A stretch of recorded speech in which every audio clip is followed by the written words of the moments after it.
శుక్లాంబరధరం విష్ణుం శశివర్ణం చతుర్భుజం ప్రసన్నవదనం ధ్యాయేత్ సర్వవిఘ్నోపశాంతయేత్. గురుర్బ్రహ్మా గురుర్విష్ణుః గురుర్దేవో మహేశ్వరః గురుః సాక్షాత్ పరబ్రహ్మ తస్మై శ్రీగురవై నమః. వ్యాసాయ విష్ణురూపాయ వ్యాసరూపాయ విష్ణవే నమో వై బ్రహ్మనిధయే వాసిష్ఠాయ నమో నమః. కూజంతం రామ రామేతి మధురం మధురాక్షరం ఆరుహ్య కవితాశాఖాం వందే వాల్మీకికోకిలం. శృతిస్మృతిపురాణానాం ఆలయం కరుణాలయం నమామి భగవత్పాదశంకరం లోకశంకరం. సదాశివసమారంభాం శంకరాచార్యమధ్యమాం అస్మదాచార్యపర్యంతాం వందే గురుపరంపరాం. వాగర్ధావివ సంపృక్తౌ వాగర్ధప్రతిపత్తయే జగతః పితరౌ వందే పార్వతీపరమేశ్వరౌ. సూక్తిం సమగ్రయతున స్వయమేవ లక్ష్మీః శ్రీరంగరాజమహిషీ మధురైః కటాక్షైః. వైదగ్ధ్యవర్ణకునగుంభనగౌరవైర్యాం కండూలకర్ణకుహరాः కవయోధయంతి. హైమోర్ధ్వపుండ్రమజహన్మకుటం సునాసం మందస్మితం మకరకుండలచారుగండం బింబాధరం బహుళదీర్ఘకృపాకటాక్షం శ్రీవేంకటేశముఖమాత్మని సన్నిధత్తాం.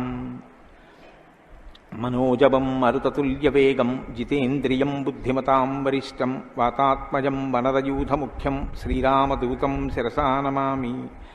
జయత్యతిబలో రామో లక్ష్మణశ్చ మహాబలః రాజాజీతి సుగ్రీవో రాఘవేణాభిపాలితః. దాసోహం కోసలేంద్రస్య రామస్యాక్లిష్టకర్మణః హనుమాన్ శత్రుసైన్యానాం నిహంతా మారుతాత్మజః. నరావణసహస్రం మే యుద్ధే ప్రతిఫలం భవేత్ శిలాభిస్తు ప్రహరతః పాదపైశ్చ సహస్రశః. అర్దయిత్వా పురీం లంకాం అభివజ్య చ మైథిలీం సమృద్ధార్థో గమిష్యామి విశతాం సర్వరక్షసాం. ధర్మాత్మా సత్యసంధశ్చ రామో దశరథిర్యది పౌరుషే చ ప్రతిద్వంద్వశరైరం జహిరావిణిం. ఆపదామపహర్తారం దాతారం సర్వసంపదాం లోకాభిరామం శ్రీరామం భూయో భూయో నమామ్యహం. శరజ్యోత్స్నాశుద్ధాం శశీతజటాజూటమకుటాం వరత్రాసత్రాణస్ఫటికఘటికా పుస్తకకరాం. సకృన్నత్వా నత్వా కథమివ సతాం సన్నిధదతే మధుక్షీరద్రాక్షా మధురిమధురీణాః ఫణితయః. హరి ఓం. పరమేశ్వర స్వరూపమైన సభకి నమస్కారం. ఈనాడు శంకర భగవత్పాదుల చేత ప్రతిష్ఠించబడినటువంటి భారతదేశం నాలుగు మూలలా ఉన్నటువంటి 4 పీఠాలలో సార్వభౌమ పీఠంగా పరిగణింపబడినటువంటి దక్షిణ భారతదేశంలోని శృంగగిరి పీఠానికి ఆధ్వర్యం వహిస్తున్న పూజ్యపాదులు శ్రీ శ్రీ శ్రీ భారతీ తీర్థస్వామి వారి యొక్క దివ్యమైనటువంటి సందేశంతో ప్రారంభమై వారి యొక్క అనుగ్రహ ఆశీస్సులతో ప్రారంభమైన ఈ శ్రీరామాయణ యజ్ఞ కార్యక్రమంలో 42 రోజుల పాటు 7 రోజులు ఒక కాండ చప్పున 6 కాండలు 6 ఏళ్లు 42 రోజులలో పూర్తి చేసి చిట్ట చివర పట్టాభిషేకం వరకు శ్రీరామాయణాన్ని సంపూర్ణంగా ప్రవచనం చేసేటటువంటి భాగ్యం నాకు కలగడం పరమేశ్వరుని యొక్క నిర్హేతుక కృపాకటాక్ష వీక్షణంగా భావన చేస్తున్నాను. శ్రీరామాయణం నిజంగా శ్రీరామాయణమే. ఎందుచేత నేను ఈ మాట అంటున్నానంటే ఇప్పుడే మీరు పీఠాధిపతుల యొక్క అనుగ్రహ భాషణంలో విన్నారు. వేదవేద్యే పరే పుంసి జాతే దశరథాత్మజే వేద ప్రచేతసాదాసీత్ సాక్షాత్ రామాయణాత్మన అంటారు. అందులో ఎంత గొప్ప మాట అన్నారంటే వేదవేద్యే పరే పుంసి, వేదము చేత ప్రతిపాదింపబడినవాడు, వేదము చేత తెలియబడేటటువంటి వాడు, వేదము ప్రమాణముగా ధర్మానుష్ఠానము చేసి మానవ జన్మ తరింప చేసుకుని భగవంతుని యొక్క అనుభవాన్ని మనం పొందడానికి వీలైనటువంటి స్థితిని కలిగి ఉన్నవాడైనటువంటి పరమేశ్వరుడు రామచంద్రమూర్తిగా ఈ భూమండలం మీద అవతరించి 11,000 సంవత్సరములు కరచరణాదులతో నడయాడాడు.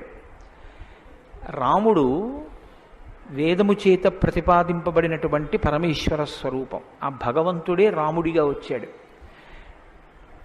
భగవంతుణ్ణి ప్రతిపాదించేటటువంటి వేదం వాల్మీకి మహర్షి నోటి వెంట శ్రీరామాయణంగా వచ్చింది. అందుకే శ్రీరామాయణానికి వేదోపబృంహణము అని పేరు. వేదమే రామాయణం. వేదం దేన్ని ప్రతిపాదిస్తుంది? ప్రధానంగా వేదమంతా ధర్మమే ప్రతిపాదన చేస్తుంది. ధర్మం అంటే ఏమిటి? ధ్రియతేవా జనైరితి ధర్మం అని అమరకోశం. ధర్మం అంటే తెలుసుకోవడం ధర్మంలో ఒక భాగం. కేవలం తెలుసుకోవడం ధర్మం కాదు. తెలుసుకున్నాడు, అనుష్ఠించడు. అప్పుడు ధర్మమా అంటే ధర్మం కాదు. మీరు శ్రీరామాయణాన్ని జాగ్రత్తగా పరిశీలనం చేస్తే రాముడికి ఎన్ని తెలుసో ఎంత తెలుసో రావణుడికి అన్ని తెలుసు, అంతా తెలుసు. కానీ రాముడి ముందు రావణుడు ఎందుకు నిలబడలేకపోయాడు? ఒక్కటే కారణం, తాను తెలుసుకున్నది తాను విన్నది అనుష్ఠించాడు రామచంద్రమూర్తి. తాను విన్నది తాను తెలుసుకున్నది తన సౌకర్యానికి అనుగుణంగా మార్చుకుని దబాయించి బ్రతికే ప్రయత్నం చేస్తాడు రావణాసురుడు. ధర్మాన్ని మీరు తెలుసుకోవడం ప్రధానం ఎంతో, దాన్ని అనుష్ఠించడం కూడా అంతే అవసరం. అనుష్ఠానానికి పనికిరానటువంటి ధర్మం ఉపయోగం లేనిదవుతుంది. ఇంట్లో కర్ర ఉంది, వీధిలో కుక్క ఉంది. కుక్క మీ మీద పడడానికి ఉద్యుక్తమవుతున్న సమయంలో మీ ఇంట్లో కర్ర ఉంది కదా అని మీ మీద పడ్డం మానదు. మీ చేతిలో కర్ర ఉంటే కుక్క మీ మీద పడకుండా ఉంటుంది. ధర్మో రక్షతి రక్షిత అన్న మాటకు అర్థం ఏంటంటే, మీరు ధర్మాన్ని అనుష్ఠిస్తే మిమ్మల్ని ధర్మం కాపాడుతుంది. ధర్మం విషయంలో తెలుసుకోవలసినటువంటి అత్యంత ముఖ్యమైన విషయం ఒకటి ఉంటుంది. ధర్మం ఇలా అనుష్ఠిస్తే అలా వెంటనే ఫలితం ఇవ్వాలని ఎక్కడ ఉండదు, ఒకచో అలా ఉండొచ్చు.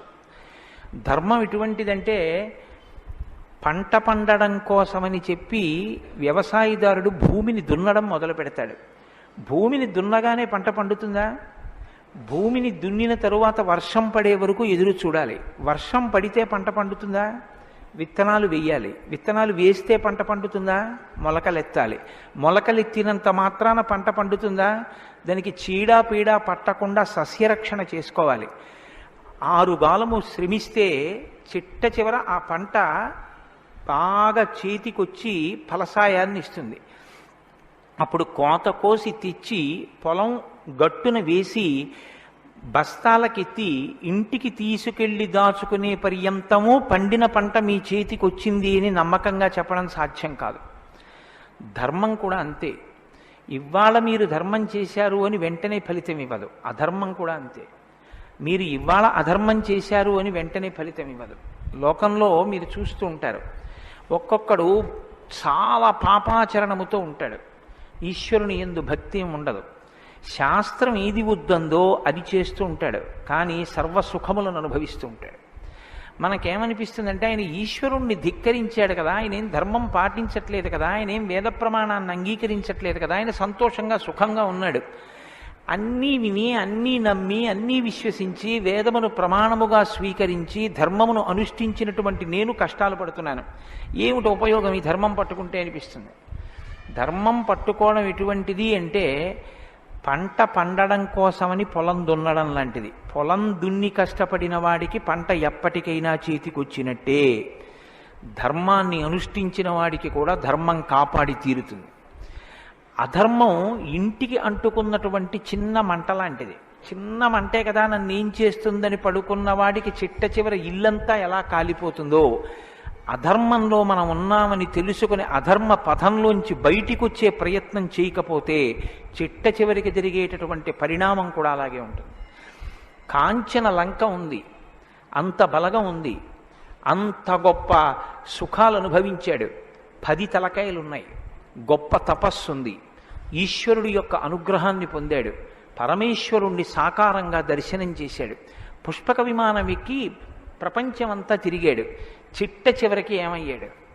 అధర్మాన్ని పట్టుకున్నందుకు కడుపున పుట్టినటువంటి బిడ్డల దగ్గర నుండి భార్య చిట్ట చివర ఏడుస్తూ యుద్ధభూమిలోకి వచ్చి, నువ్వు అధర్మాన్ని పాటించడం వల్లే ఇటువంటి చావు చచ్చావని మండోదరి గుండెలు బాదుకుని ఏడిచేటటువంటి స్థితిని రావణుడు పొందాడు. ప్రతి క్షణం ధర్మాన్ని అనుష్ఠించాడు. ఎంత ఓపికగా అనుష్ఠించాడంటే, ఎన్ని కష్టాలైనా రాని ఆయనకి కావలసింది మాత్రం ఒక్కటే, ధర్మం. ధర్మమా సుఖమా, ధర్మమా కష్టమా, ధర్మమా ప్రయోజనమా, ధర్మమా అడ్డదారా, ధర్మమా కోరిక తీరడమా, మీరు పక్కన ఏవి పెట్టి చూడండి, శ్రీరామచంద్రమూర్తి జీవితం అంతా ఒకటే, ధర్మమే. వాళ్ళన్నాడు, సుగ్రీవుడితో ఎందుకు స్నేహం చేశావు? నాతో స్నేహం చేస్తే రావణాసురుణ్ణి నిగ్రహించి నీ భార్యని వెంటనే ఇప్పిద్దును, ఎందుకు సుగ్రీవుడితో స్నేహం చేశావని అడిగాడు. నాకు కావలసింది ధర్మం, అధర్మాన్ని పాటించేటటువంటి నీతోటి స్నేహం వల్ల నా భార్యని తెచ్చుకోవడం నాకు అక్కర్లేదు, అందుకు నిన్ను నిగ్రహించానన్నాడు. తండ్రి మరణించాడు, చెక్కు చెదరలేదు. భార్యను అపహరించారు, చెక్కు చెదరలేదు. రాజ్యం పోయింది, చెక్కు చెదరలేదు. జటాయువు మరణించాడు, చెక్కు చెదరలేదు. ఇలా కాదన్నయ్య, ఈ మార్గాన్ని విడిచిపెట్టి ఇలా వెళ్ళన్నాడు తోడ పుట్టినటువంటి లక్ష్మణమూర్తి. నాకొద్దన్నాడు. కన్న తల్లి కౌసల్య అంది, నీ తండ్రి ఇటువంటి దురాత్ముడు కాబట్టి నన్ను కూడా నీతో తీసుకెళ్ళండి. వద్దమ్మా, ధర్మం ప్రధానం అన్నాడు. ఎన్ని పర్యాయాలు ఆయన మాట్లాడితే ధర్మం ధర్మం ధర్మం. అయితే ఇక్కడ మీరు ఒక మాట గమనించవలసి ఉంటుంది. ధర్మం అంటే ఏది ధర్మం? కోటేశ్వరరావు గారు చెప్తే ధర్మం అవుతుందా? లేకపోతే ఎవరో నేను ఇది చెప్తానండి ఇది ధర్మం అంటే అవుతుందా? మనం చెప్తే ధర్మం అవదు, వేదం చెప్తే ధర్మం అవుతుంది.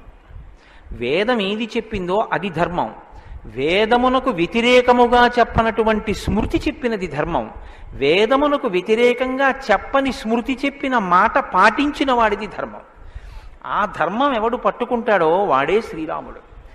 ఆ ధర్మాన్ని ఎవడు పట్టుకుంటాడో వాడు అంతిమంగా పొందేది ఏదంటే విజయమే. 11,000 సంవత్సరములు ఈ భూమండలాన్ని పరిపాలించినటువంటి రామచంద్రమూర్తి పడనటువంటి కష్టం లేదు. ఇన్ని కష్టాలు పడుతున్నా ఆయన ఇతరులకు సుఖాన్ని ఇచ్చాడు, ఇతరులకు ఆనందం ఇచ్చాడు, ఇతరులకు సంతోషం ఇచ్చాడు తప్ప నేనింత కష్టంలో ఉన్నాను మీరెందుకు నవ్వాలని ఆయన ఎన్నడూ అడగలేదు. అందుకే రాముడు యోగి అన్నారు పెద్దలు. యోగి అంటే పైన ఎన్ని కష్టాలైనా రావచ్చు, కానీ లోపల మాత్రం తాను నిర్వికారంగా ఉంటాడు. అందుకే పుట్టినది కూడా నవమి తిథి నాడు పుట్టాడు మహానుభావుడు. 9 అంకెకున్న గొప్పతనం చూడండి. మీరు ఎంత పెట్టి 9ని హెచ్చవేయండి మళ్ళీ 9గా మారుతూ ఉంటుంది. 9 ఒకట్ల 9, 9 2 18, 8 1 9, 9 3 27, 7 2 9, 9 4 36, 6 3 9, 9 5 45, 5 4 9. ఏం చేసినా మళ్ళీ 9 అవుతూ ఉంటుంది. ఎన్ని కష్టాలు బయట రానివ్వండి, ఎన్ని వైక్లభ్యాలు కలగనివ్వండి, లోపల మాత్రం రాముడు ఎప్పుడూ ధర్మాన్నే పట్టుకొని ఉంటాడు. ధర్మాన్ని పట్టుకోవడం అంటే రాముడు రామాయణంలో మాట్లాడింది మీరు గమనించాలి. ఎప్పుడైనా రామాయణం చదవడం, రామాయణం వినడం అంటే ఒక్క పర్యాయం అని మీరు అనుకోకండి. రామాయణాన్ని బహుకోణాలలో చదవండి. రాముడు మాట్లాడితే అని రామాయణం చదవండి ఒకసారి. రాముడు ఎప్పుడు నేను ఇలా చెప్తాను అని అనడు. రాముడు ఎప్పుడు చెప్పినా ఎలా చెప్తాడంటే ఋషులు ఇలా చెప్పారంటాడు, పెద్దలు ఇలా చెప్పారంటాడు, శాస్త్రం ఇలా చెప్పిందంటాడు తప్ప నేను ఇలా చెప్తానన్నాడు రాముడు. తన నిర్ణయం కాదు, తాను ఏది చెప్పాలో కాదు, శాస్త్రం ఏం చెప్పిందో చెప్తాడు, ఋషులు ఏం చెప్పారో చెప్తాడు, పెద్దలు ఏం చెప్పారో చెప్తాడు, తాను ఎందుకు ధర్మాన్ని అనుష్ఠిస్తున్నానో చెప్తాడు. తన జీవితాన్ని ఆదర్శవంతంగా తీసుకొచ్చి మనుష్య జాతికంతటికి ఫలంగా అందించాడు. అటువంటి ధర్మాత్ముడైనటువంటి రామచంద్రమూర్తి మనుష్యుడిగా అవతారాన్ని స్వీకరించి ఉండకపోతే అసలు మనుష్యుని యొక్క జన్మ ప్రయోజనం ఇంత గొప్పవాడా మనిషి అన్న విషయమే లోకానికి అర్థమయ్యుండేది కాదు. ఎందుకంటే మీరు ఒక విషయాన్ని జాగ్రత్తగా గమనించండి. రామావతార స్వీకారానికి ముందరే రామనామం లోకంలో ఉంది. రామావతారానికి ముందు రామనామం లేకపోతే వాల్మీకి మహర్షికి రామనామాన్ని ఎలాగా ఉపదేశం చేశారు ఋషులు? ఆయనకి ఉపదేశం చేసిన తరువాత కదా రామచంద్రమూర్తి అవతారం వచ్చింది.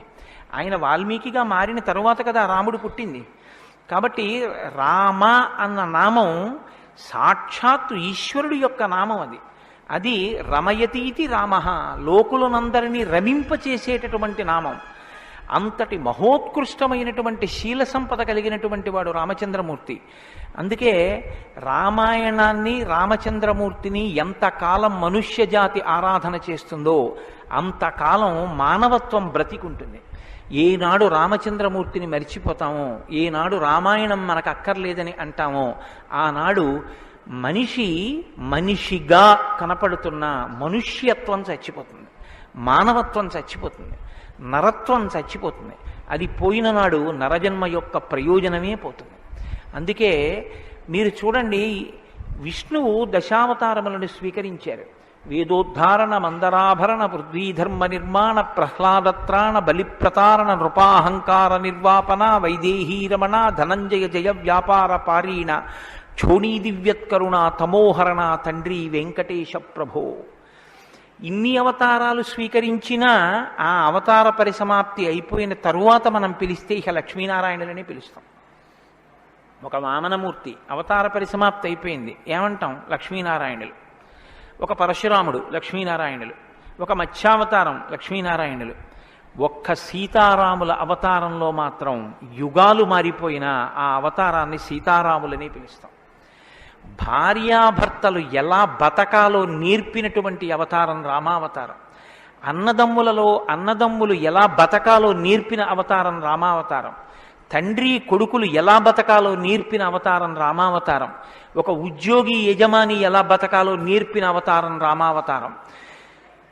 చిట్ట చివరికి ఎంత కష్టం కడుపులో ఉన్న రాజారాముడిగా సింహాసనం మీద కూర్చోవలసి వస్తే ప్రజల్ని కన్నబిడ్డల్లా పరిపాలించగలిగినటువంటి ధర్మాన్ని నిలబెట్టుకోగలిగినటువంటి సంపూర్ణత్వాన్ని సంతరించుకున్నటువంటి మనుష్య స్థితిని పొందిన అవతారం రామావతారం.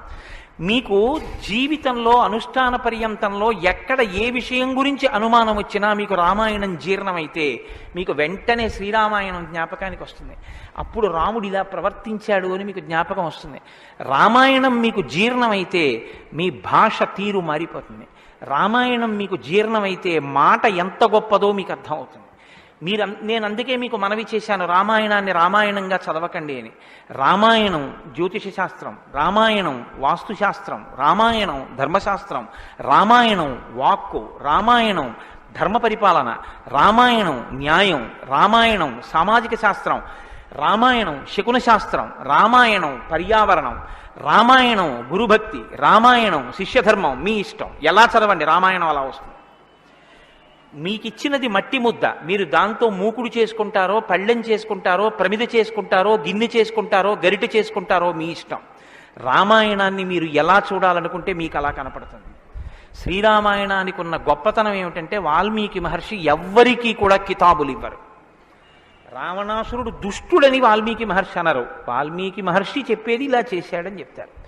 తెల్లవారకట్ట లేచాడు, పరస్త్రీ పట్ల కామంతో మనసు కదిలింది. నీకు నచ్చి నీకు కూడా అలా ఉండాలనుకుంటే నీ ఇష్టం, నీ తల కూడా తెగిపోతుంది. నీవు కూడా పుత్రమిత్ర కళత్రాదులతో భంగపాటు పొందుతావు.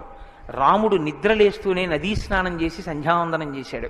నువ్వు రాముడిలా ఉండాలనుకుంటే 7 తరాలు తరిస్తాయి. నీకేది కావాలో నువ్వు నిర్ణయించుకో. రాముడు గొప్పవాడని చెప్పరు, రావణుడు తక్కువవాడని చెప్పరు. నువ్వేది తెలుసుకోవాలో అది నువ్వు తెలుసుకొని అనుష్ఠించాలి. అది శ్రీరామాయణం యొక్క గొప్పతనం. అంత గొప్ప అవతారంలో రాముడు ఎప్పుడు మాట్లాడినా ఋషివాక్కుని సమర్థిస్తాడు. రాముడు ఎప్పుడు మాట్లాడినా వేదవాక్కుని సమర్థిస్తాడు. రాముడు ఎప్పుడు మాట్లాడినా ధర్మాన్ని సమర్థిస్తాడు. ఇది మీరు బాగా జ్ఞాపకం పెట్టుకోవాలి. మనం శ్రీరామాయణం వింటున్నది శృంగగిరి పీఠంలో వింటున్నాం. అదేమిటండి పీఠ శాఖ కదా అని మీరు అనొచ్చు. ఆత్మావై పుత్రనామాసి, కొడుక్కి తండ్రికి అభేదం. బింబానికి బింబం ఎందులోంచి వచ్చిందో ఆ బింబం వచ్చినటువంటిది, లేదా ప్రతిబింబం పుట్టిన బింబం రెండూ ఒకటే. అద్దం ముందు నిలబడితే నా ప్రతిబింబం కనబడితే ఆ ప్రతిబింబం బొట్టు పెట్టుకోలేదనుకోండి, దిక్కుమాలిన ప్రతిబింబమా బొట్టు పెట్టుకోవద్దా, తప్పు కదా అని ప్రతిబింబానికి బొట్టు పెడితే నాకు బొట్టు వస్తుందా? బింబానికి బొట్టెట్టుకుంటే ప్రతిబింబానికి బొట్టు వస్తుంది. బింబానికి ప్రతిబింబానికి తండ్రికి కొడుక్కి గురువుకి శిష్యుడికి అభేదమైతే గుంటూరు శృంగగిరి పీఠ శాఖకి ఎక్కడో కర్ణాటక రాష్ట్రంలో ఉన్న శృంగగిరి పీఠానికి నా దృష్టిలో అభేదం. శృంగగిరి పీఠంలో కూర్చుని శ్రీరామాయణ ప్రవచనం చెయ్యవలసి వస్తే నేను ఒక మాట చెప్పకుండా రామాయణాన్ని ప్రారంభించేస్తే నేను ఒక పొరపాటు చేసిన వాడిని అవుతాను. ఇన్ని పీఠాల్ని స్థాపించినటువంటి శంకర భగవత్పాదులు అవతార పరిసమాప్తి చేస్తూ ఒక మాట చెప్పారు. వేదో నిత్యమధీయతాం తదుదితం కర్మస్వనుష్ఠీయతాం. ప్రతిరోజు వేదం చదువుకో. నువ్వు చేసే ఏ కర్మ అయినా వేదం ఎలా చెప్పిందో అలాగే చెయ్యి. అంతేకాని నీ స్వంత బుద్ధితో ఏ పనిని చెయ్యవద్దు. వేదో నిత్యమధీయతాం తదుదితం కర్మస్వనుష్ఠీయతాం దుస్తర్కాస్తు విరమ్యతాం. ఈశ్వరుడు నోరిచ్చాడు కదా అని నీ చిత్తం వచ్చినట్టుగా వాదనలు చేయవద్దు. నువ్వు ఏది మాట్లాడినా శృతిశిరపక్షస్వనుష్ఠీయతాం. ఉపనిషత్తులు ఏం చెప్పాయో, వేదం ఏం చెప్పిందో దాన్ని సమర్థించడానికి నీ వాగ్బలాన్ని ఉపయోగించు.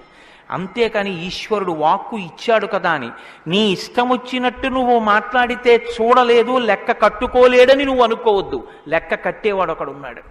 మీరు చూడండి, 84 లక్షల జీవరాశులు ఈ ప్రపంచంలో ఉన్నాయి. 84 లక్షల జీవరాశుల్లో 83,99,999 జీవరాశులకి వాక్కు లేదు. ఒక్క నరజన్మకే వాక్కు ఉంది. మళ్ళీ ఈ నరజన్మలో కొంతమంది మాత్రమే ఆ మాట చెప్పగలరు. కొంతమంది నరులుగా జన్మించిన నోరు విప్పి రామా అని గట్టిగా అనరా అంటే రామా అని అనలేరు. అది వారి దురదృష్టం. కానీ మనం భగవన్నామమును పలకగలం. భగవన్నామం పలికి తరించగలిగినటువంటి భాగ్యం మనకుంది. హరునకు విభీషణునకు అద్రిజకున్ తిరుమంత్రరాజమై కరికి నహల్యకున్ ద్రుపదకన్యకు నార్తి హరించు చుట్టమై బరగిన ఎట్టి నీ పతితపావన నామము నాదు జిహ్మపై నిరంతరము నటింపచేయుమి కదా చరధి కరుణాపయోనిధి అని వేడుకున్నాడు గోపరాజు గారు. నాకేం అక్కర్లేదయ్యా స్వామి, నీ నామం నా నాలుక మీద నర్తింపచేయవయ్యా చాలన్నాడు. పవి పుష్పంబగు అగ్ని మంచగు నాకూపారం భూమిస్థలంబగు శత్రుండతిమిత్రుడవు విషము దివ్యాహారమౌ నిన్నగా అవనీమండలి లోపలం శివ శివేచ్ఛాభాషణోల్లాసకిన్ శివ నీ నామము సర్వవస్యకరమౌ శ్రీకాళహస్తీశ్వర. నాకు నీ శివనామం నా నాలుక మీద నర్తించాలని కోరుకున్నాడు ధూర్జటి. భగవన్నామం చెప్పుకుంటే చాలని ఆ నామం ఉన్నందుకు వెంపర్లాడారు.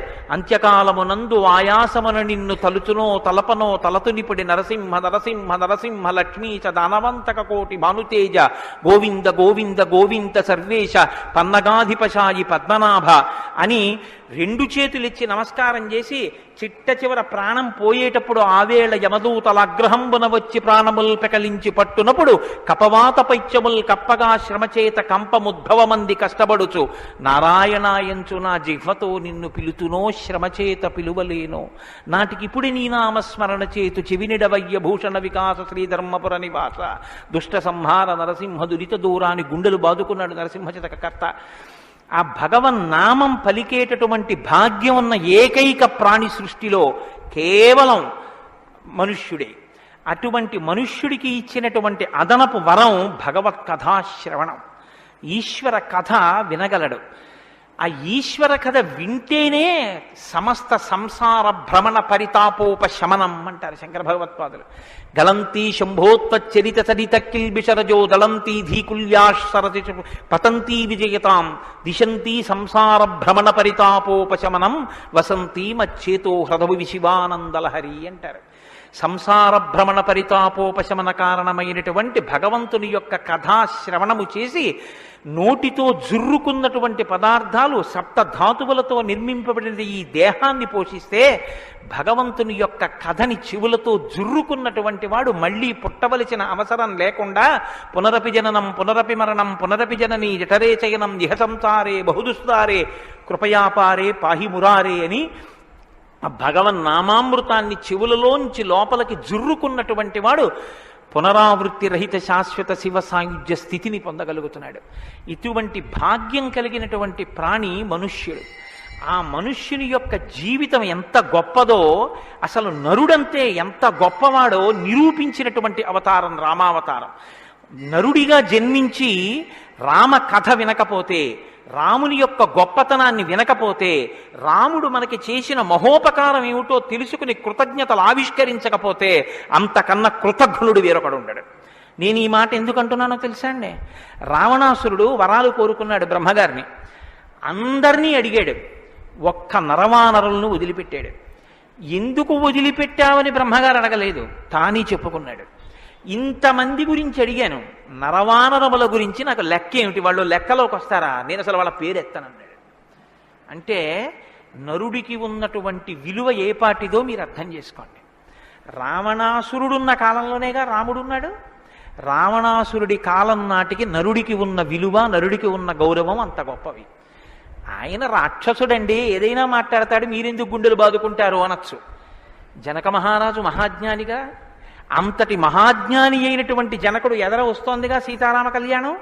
అంతటి వాడు ఆయన అన్నాడు, మనుష్యుడు రాముడు, ఆయనే విత్తుతాడు శివధనస్సు అన్నాడు. మనుష్య జన్మ అంటే అంత చులకనగా చూడబడినటువంటి రోజుల్లో నరుడంటే ఎంత గొప్పవాడో నిరూపించి చూపించాడు. అందుకే ఆయన అవతార పరిసమాప్తి చెయ్యాలి అంటే రావణ సంహారం చేసేసి అవతార పరిసమాప్తి చేసి ఇచ్చు. కానీ ఆయన అలా చేయలేదు, ప్రతిజ్ఞ చేశారు. దశవర్ష సహస్రాన్ని దశవర్ష శతానిచ, నేను 11,000 సంవత్సరములు ఈ భూమండలం మీద నడుస్తానన్నారు. దేని కొరకు అంటే 11,000 సంవత్సరములు నేను ఈ భూమి మీద ఉండి భార్యాసహితుడనై బిడ్డల్ని కని ధర్మాన్ని అనుష్ఠించి ఒక నరుడు ధర్మాన్ని పట్టుకుంటే ఎంత గొప్పవాడు కాగలడో నిరూపిస్తానన్నాడు రాముడు. అటువంటి నరుడి కథ అయినటువంటి రామకథ వినకపోతే, రాముడికి కృతజ్ఞతలు ఆవిష్కరించకపోతే, మనసార రామనామం చెప్పకపోతే, రామచంద్రమూర్తికి నమస్కరించకపోతే ఆ జన్మ వృధా అయిపోయినటువంటి జన్మ.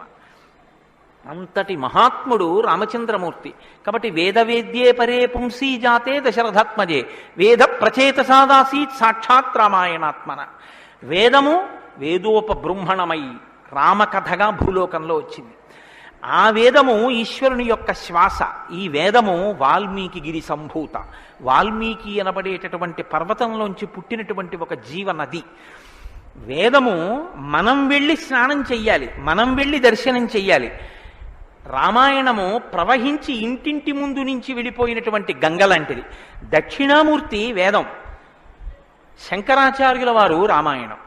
దక్షిణామూర్తి ఎక్కడో ఒక్క చోట కూర్చుని ఉంటారు. సనక సనందనాథులు కూడా ఆయన కూర్చున్న చోటికే వెళ్ళి నమస్కారం చేసి జ్ఞానోపలబ్ధి పొందాలి.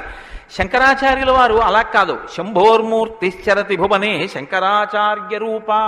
ఆ దక్షిణామూర్తి మౌనం విడిచిపెట్టి ఆసేతు హిమాచల పర్యంతం పాదచారి అయి 3 పర్యాయములు పర్యటించి వేద విరుద్ధమైన వాదనలు ఖండించి, మళ్లీ వేద విరుద్ధమైన వాదనలు ఈ భారతదేశంలోకి ప్రవేశించకుండా కాపు పెట్టాలన్న ఉద్దేశ్యంతో తూర్పున జగన్నాథ్లో గోవర్ధన పీఠము, పడమర ద్వారకలో కాళికాపీఠము, ఉత్తరమున బదరికాశ్రమములో జ్యోతిపీఠము, దక్షిణమున శృంగగిరిలో శారదాపీఠము, 4 చోట్ల 4 పీఠములను కాపు పెట్టి గురు పరంపర నిరంతరము కొనసాగేటట్టుగా మనని అనుగ్రహించి వేద విరుద్ధమైన వాదనలు భారతదేశంలో ప్రవేశించకుండా రక్షించినటువంటి మహాపురుషుడైనటువంటి శంకర భగవత్పాదులు తానే ఆసేతు హిమాచలం పర్యటించి ప్రతి ఇంటి ముందుకొచ్చి జ్ఞానబోధ చేసినట్టు రామాయణం అనేటటువంటి గంగ వాల్మీకి గిరిశంభూతయ్యి వాడలా ప్రవహించింది. రామకథ రామనామం తెలియనివాడు లోకంలో ఉండడు. ఏదైనా తెలియదేమో, రామకథ తెలియనివాడు రామనామం తెలియనివాడు లోకంలో ఉండడు. మంచికైనా రామనామం, చెడుకైనా రామనామం. ఏమయ్యా అంత పని చేసావా? రామరామ అనే చేస్తానండి అంటాడు. ఏదైనా చూడకూడదు చూస్తే రామరామ ఇలాంటిది చూశానేమండి అంటాడు. ఏదైనా మంచి జరిగితే రామరామ ఎంత మంచి మాట విన్నాను ఇవ్వాలంటాడు. భారతీయ సంస్కృతిలో రామనామం మమేకమైపోయింది. అటువంటి రామాయణం, అటువంటి రామనామం ధర్మానికి ఆలవాలం. ధర్మాన్ని వ్యతిరేకించడం కన్నా ఘోరమైన పాపం లోకంలో ఇంకోటి ఉండదు. ఇవాల్టి రోజున రామాయణం యొక్క ఆవశ్యకత మరీ ఎక్కువ. ఎందుచేతనో తెలుసా అండి? ఒకానొకప్పుడు ధర్మానికి వ్యతిరేకంగా మాట్లాడితేనే చాలా దోషం.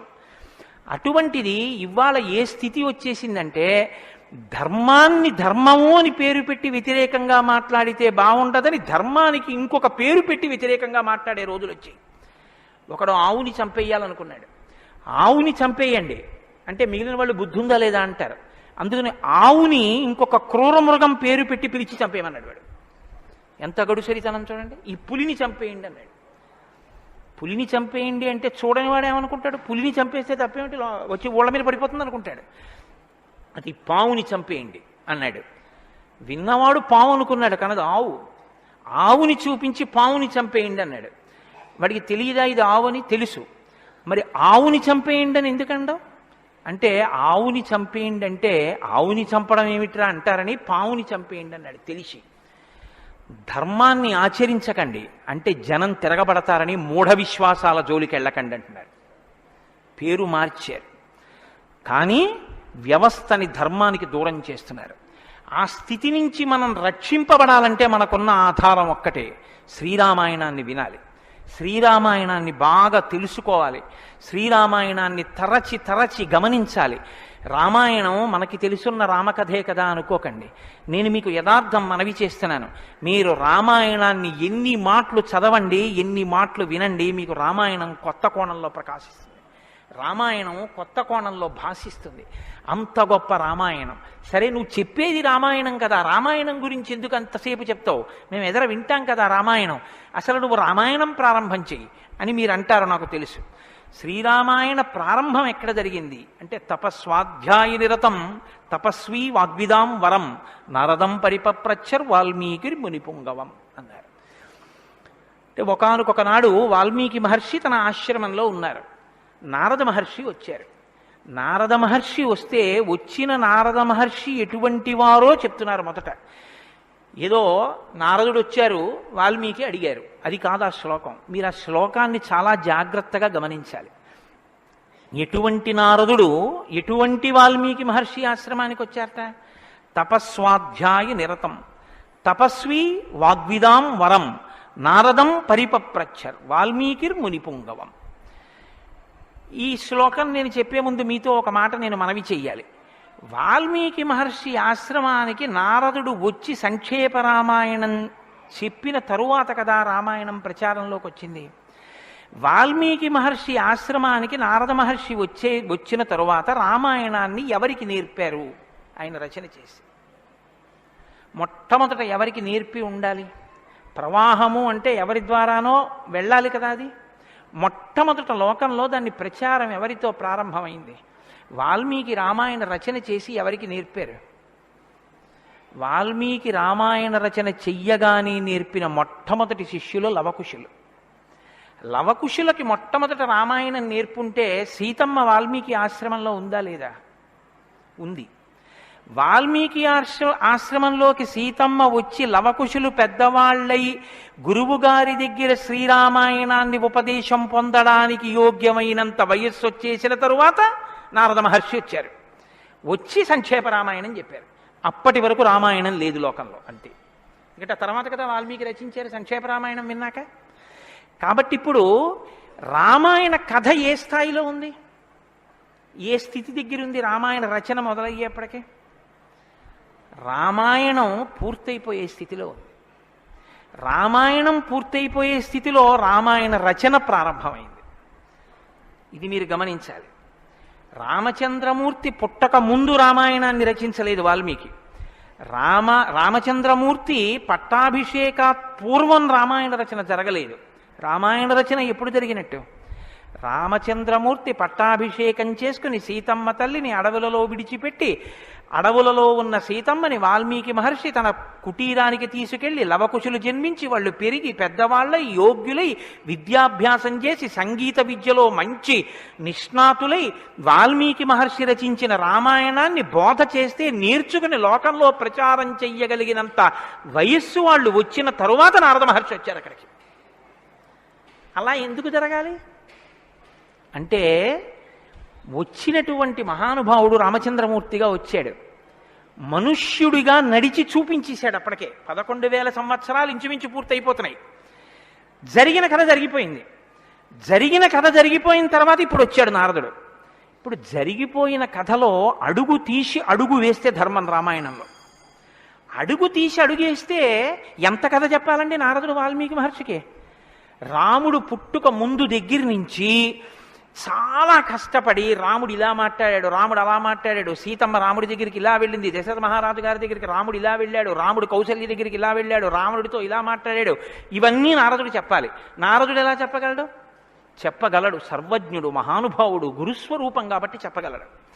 కానీ అలా చెప్తూ వెడితే రామాయణం ఎవరు చెప్పినట్టు అవుతుంది? నారదుడు చెప్పింది వాల్మీకి రాసింది అవుతుంది. మరి వాల్మీకి రామాయణ రచన చేశారని మనం ఎలా చెప్తున్నాం?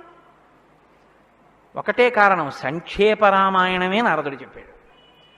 కేవలం ఒక 100 శ్లోకాల దగ్గరలో రామకథని ఒక్కసారి అలా చిన్న మాల కింద అల్లి చెప్పి వెళ్ళిపోయాడంతే. మిగిలిన రామకథ రాముడు ఎలా కదిలాడో, ఎలా అడుగేశాడో, ఎలా నడిచాడో, ఎలా మాట్లాడాడో ఇవన్నీ వాల్మీకి మహర్షికి కనపడ్డాయి. ఎప్పుడు? అయిపోయాక కదండి. రాముడు పుట్టేశాక, రాముడు మాట్లాడాక, రాముడి పెళ్ళైపోయాక, రాముడు యుద్ధం చేశాక, రాముడు అప్పుడు సీతమ్మతో అంతఃపురంలో ఇలా మాట్లాడాడని వాల్మీకి తెలిసింది. ఎలా తెలిసింది? 2 కారణాలతో తెలియాలి. రాముడు చెప్పాలి, 2 వాల్మీకి ఊహ చెయ్యాలి. రాముడు చెప్తే అన్నీ అలా ఏకాంతంలో తాను సీతమ్మతో మాట్లాడినవి కూడా చెప్తాడా? మర్యాదా పురుషోత్తముడైన వాడు. 2 ఊహ చేస్తే ఊహ నిజం కావాలని ఎక్కడుంది? అప్పుడు రామాయణం మీరు వేదోపబ్రహ్మణంగా ప్రమాణంగా ఎలా స్వీకరించి చెప్పుకుంటున్నారు ఇవాళకి? కాబట్టి ఆ రెండిటికి మధ్యలో ఏదో ఉండాలి మీరు నమ్మాలంటే కదా. ఇప్పుడు చెప్పండి, రామాయణం ఓ కొత్త కోణంలో మీరు వినవలసిన అవసరం ఉందా లేదా ప్రారంభంలోనే? కాబట్టి నారదుడు వచ్చాడు, వాల్మీకి చెప్పాడు, అంతే వినకండి.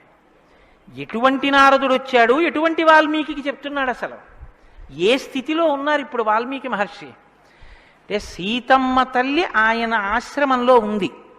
సీతమ్మ తల్లి ఊరట పొందడానికి కావలసిన వాతావరణం ఆశ్రమంలో ఉంది. ఆయన నిరంతరము కూడా తపస్వి అయి ఉన్నారు. తపస్వి అంటే కృచ్ఛచాంద్రాయణాది వ్రతములు చేసేటటువంటి వాడు.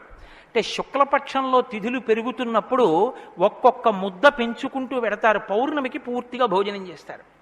బహుళపక్షంలో ఒక్కొక్క ముద్ద తగ్గిస్తూ అమావాస్య వచ్చేటప్పటికి పూర్ణంగా ఆహారం విడిచిపెట్టేస్తారు. ఇలా విడిచిపెట్టి నిరంతరం వేదం చదువుకుంటూ వేదము చేత ప్రతిపాదింపబడిన పరమేశ్వర స్వరూపాన్ని ఇక్కడే అనుభవంలోకి తెచ్చుకునే ప్రయత్నం చేస్తారు. అహం బ్రహ్మాస్మి అంటే అది కదండి శృంగగిరి పీఠానికి మహావాక్యం, అహం బ్రహ్మాస్మి, నేనే ఈశ్వరుడను అన్న వాక్యాన్ని అనుభవపూర్వకం చేసుకోవాలి. దానికి ఈ వ్రతం అంతా కర్మాచరణం. ఇప్పుడు ఈ కర్మాచరణం అంతా చేసి తపిస్తున్న వాల్మీకి దేని కొరకు తపిస్తున్నారు? బ్రహ్మముగా తనను తాను తెలుసుకొనుట కొరకు ప్రయత్నిస్తున్నారు. ఇప్పుడు యోగ్యమైన కాలం సిద్ధించింది. యోగ్యమైన కాలం సిద్ధిస్తే ఉపదేశం చెయ్యడానికి రావలసిన వాడు ఎవరు రావాలి? గురువుగారు రావాలి. గురువుగారి కన్నా మంగళస్వరూపం లోకంలో ఉంటుందా? ఇంకుండదు. అన్నిటికన్నా మంగళస్వరూపం ఏది అంటే గురువుగారే. గురువుగారి కన్నా గొప్పవాడు, గురువుగారి కన్నా అధికుడు లోకంలో ఉండడు. నగురోరధికం నగురోరధికం నగురోరధికం ఇది శివశాసనత.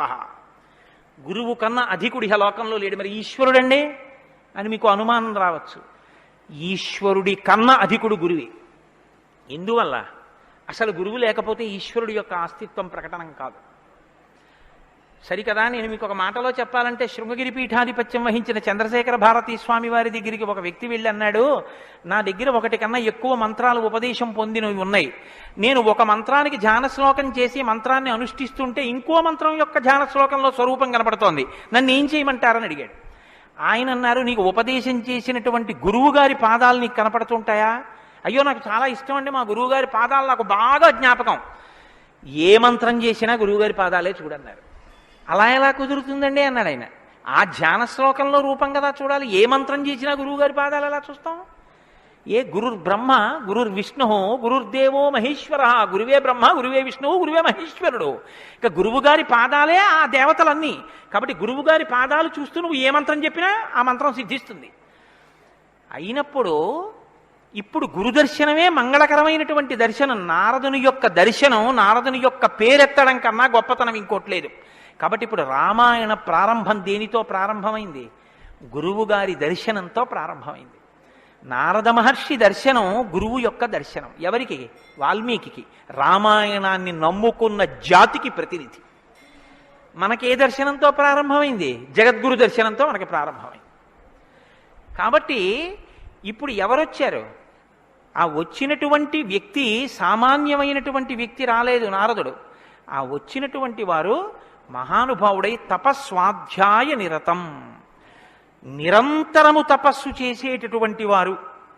మీతో మాట మనవి చేశాను. తపస్సు అంటే ఈ వ్రతమును ఆచరిస్తూ నిత్య నైమిత్తిక కర్మలను వైక్లభ్యం లేకుండా అనుష్ఠించేటటువంటి వారు. నిత్యకర్మ అని ఒకటి ఉంటుంది, అది ఎప్పుడూ మానడానికి వీల్లేదు. సంధ్యావందనం ఉంది, ఎప్పుడూ మానకూడదు, ఎప్పుడూ చేయవలసిందే. నైమిత్తిక కర్మ ఉంది, ఒక్కొక్క తిథి నాడు ఒక్కొక్కటి చెయ్యవలసి ఉంటుంది. శ్రీరామ నవమి వచ్చిందనుకోండి, ఏం చెయ్యాలి?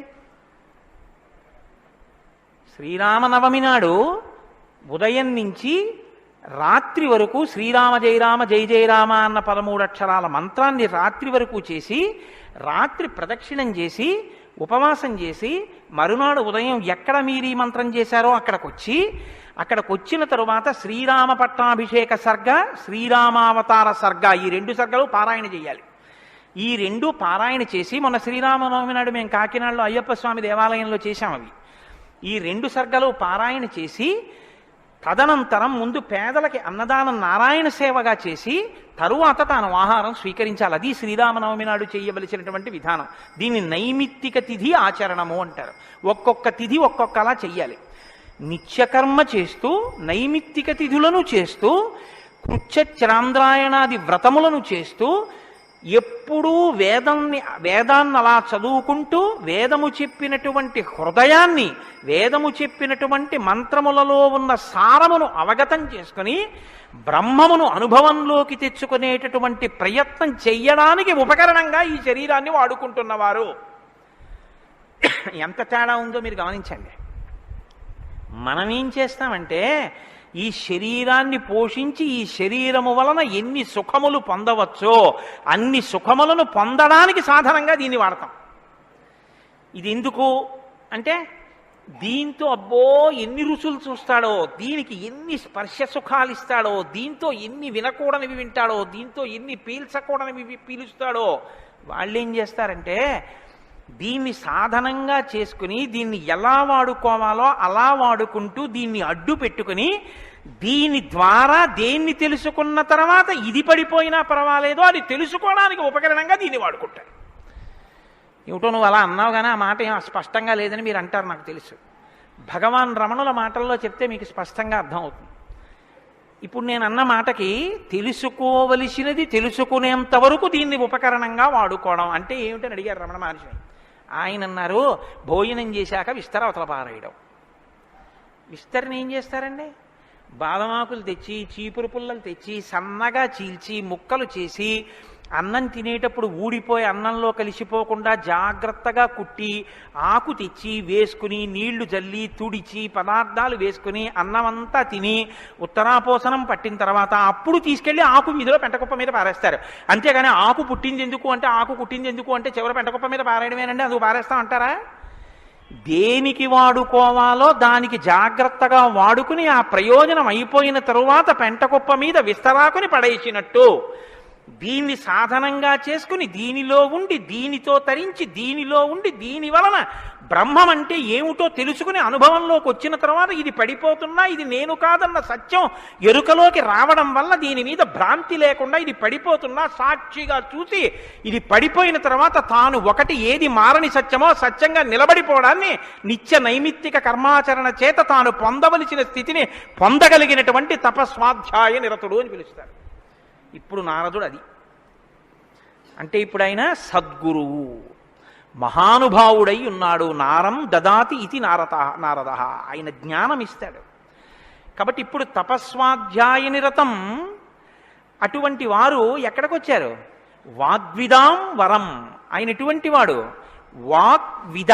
వాక్ అంటే వేదం, వాక్ అంటే బ్రహ్మం, విదుడు అంటే తెలుసుకున్నవాడు. విద్ అన్న ధాతువులోంచే వేదము అన్న మాట వచ్చింది. ఏది తెలుసుకున్న తర్వాత ఇంకొకటి తెలుసుకోక్కర్లేదో అది వేదం. ఇప్పుడు తెలుసుకోవడం ఒకెత్తు, తెలుసుకున్న దాన్ని అర్థమయ్యేటట్టు చెప్పగలిగిన ప్రజ్ఞ ఒకెత్తు.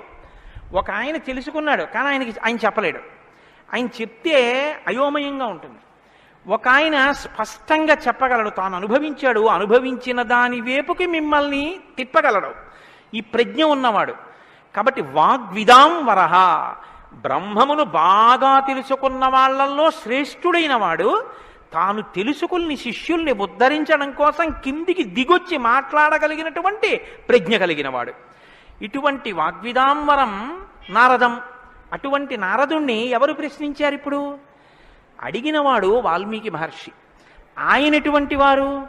తపస్వి, తపస్సు చేస్తున్నవారు. తపస్సు అంటే నేను మీకు ఇందాక చెప్పాను, బ్రహ్మమును తెలుసుకోవాలని తాపత్రయంతో ఉన్నటువంటి వారు, భావన వ్యగ్రతతో ఉన్నవారు. ఈయన నారదుణ్ణి అడిగారు. ఏమని అడిగారు? అయ్యా మీరు వచ్చారు, చాలా సంతోషం అండి, నాకు ఏ ఆపదలు రాకుండా మా అబ్బాయికి ఉద్యోగం వచ్చేటట్టు, నాకు సంతోషంగా ఉండేటట్టు, మా ఆశ్రమంలో ఆవులన్నీ ఎప్పుడు పాలిచ్చేట్టు చూడండి అని అడగలేదు.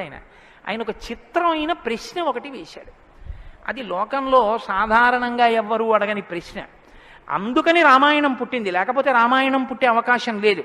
మీరు ఒకటి బాగా జ్ఞాపకం పెట్టుకోండి, జ్ఞానం ఎక్కడి నుంచి పుడుతుంది అంటే ప్రశ్న చక్కగా వెయ్యగలిగినటువంటి శిష్య ప్రజ్ఞలోంచి పుడుతుంది.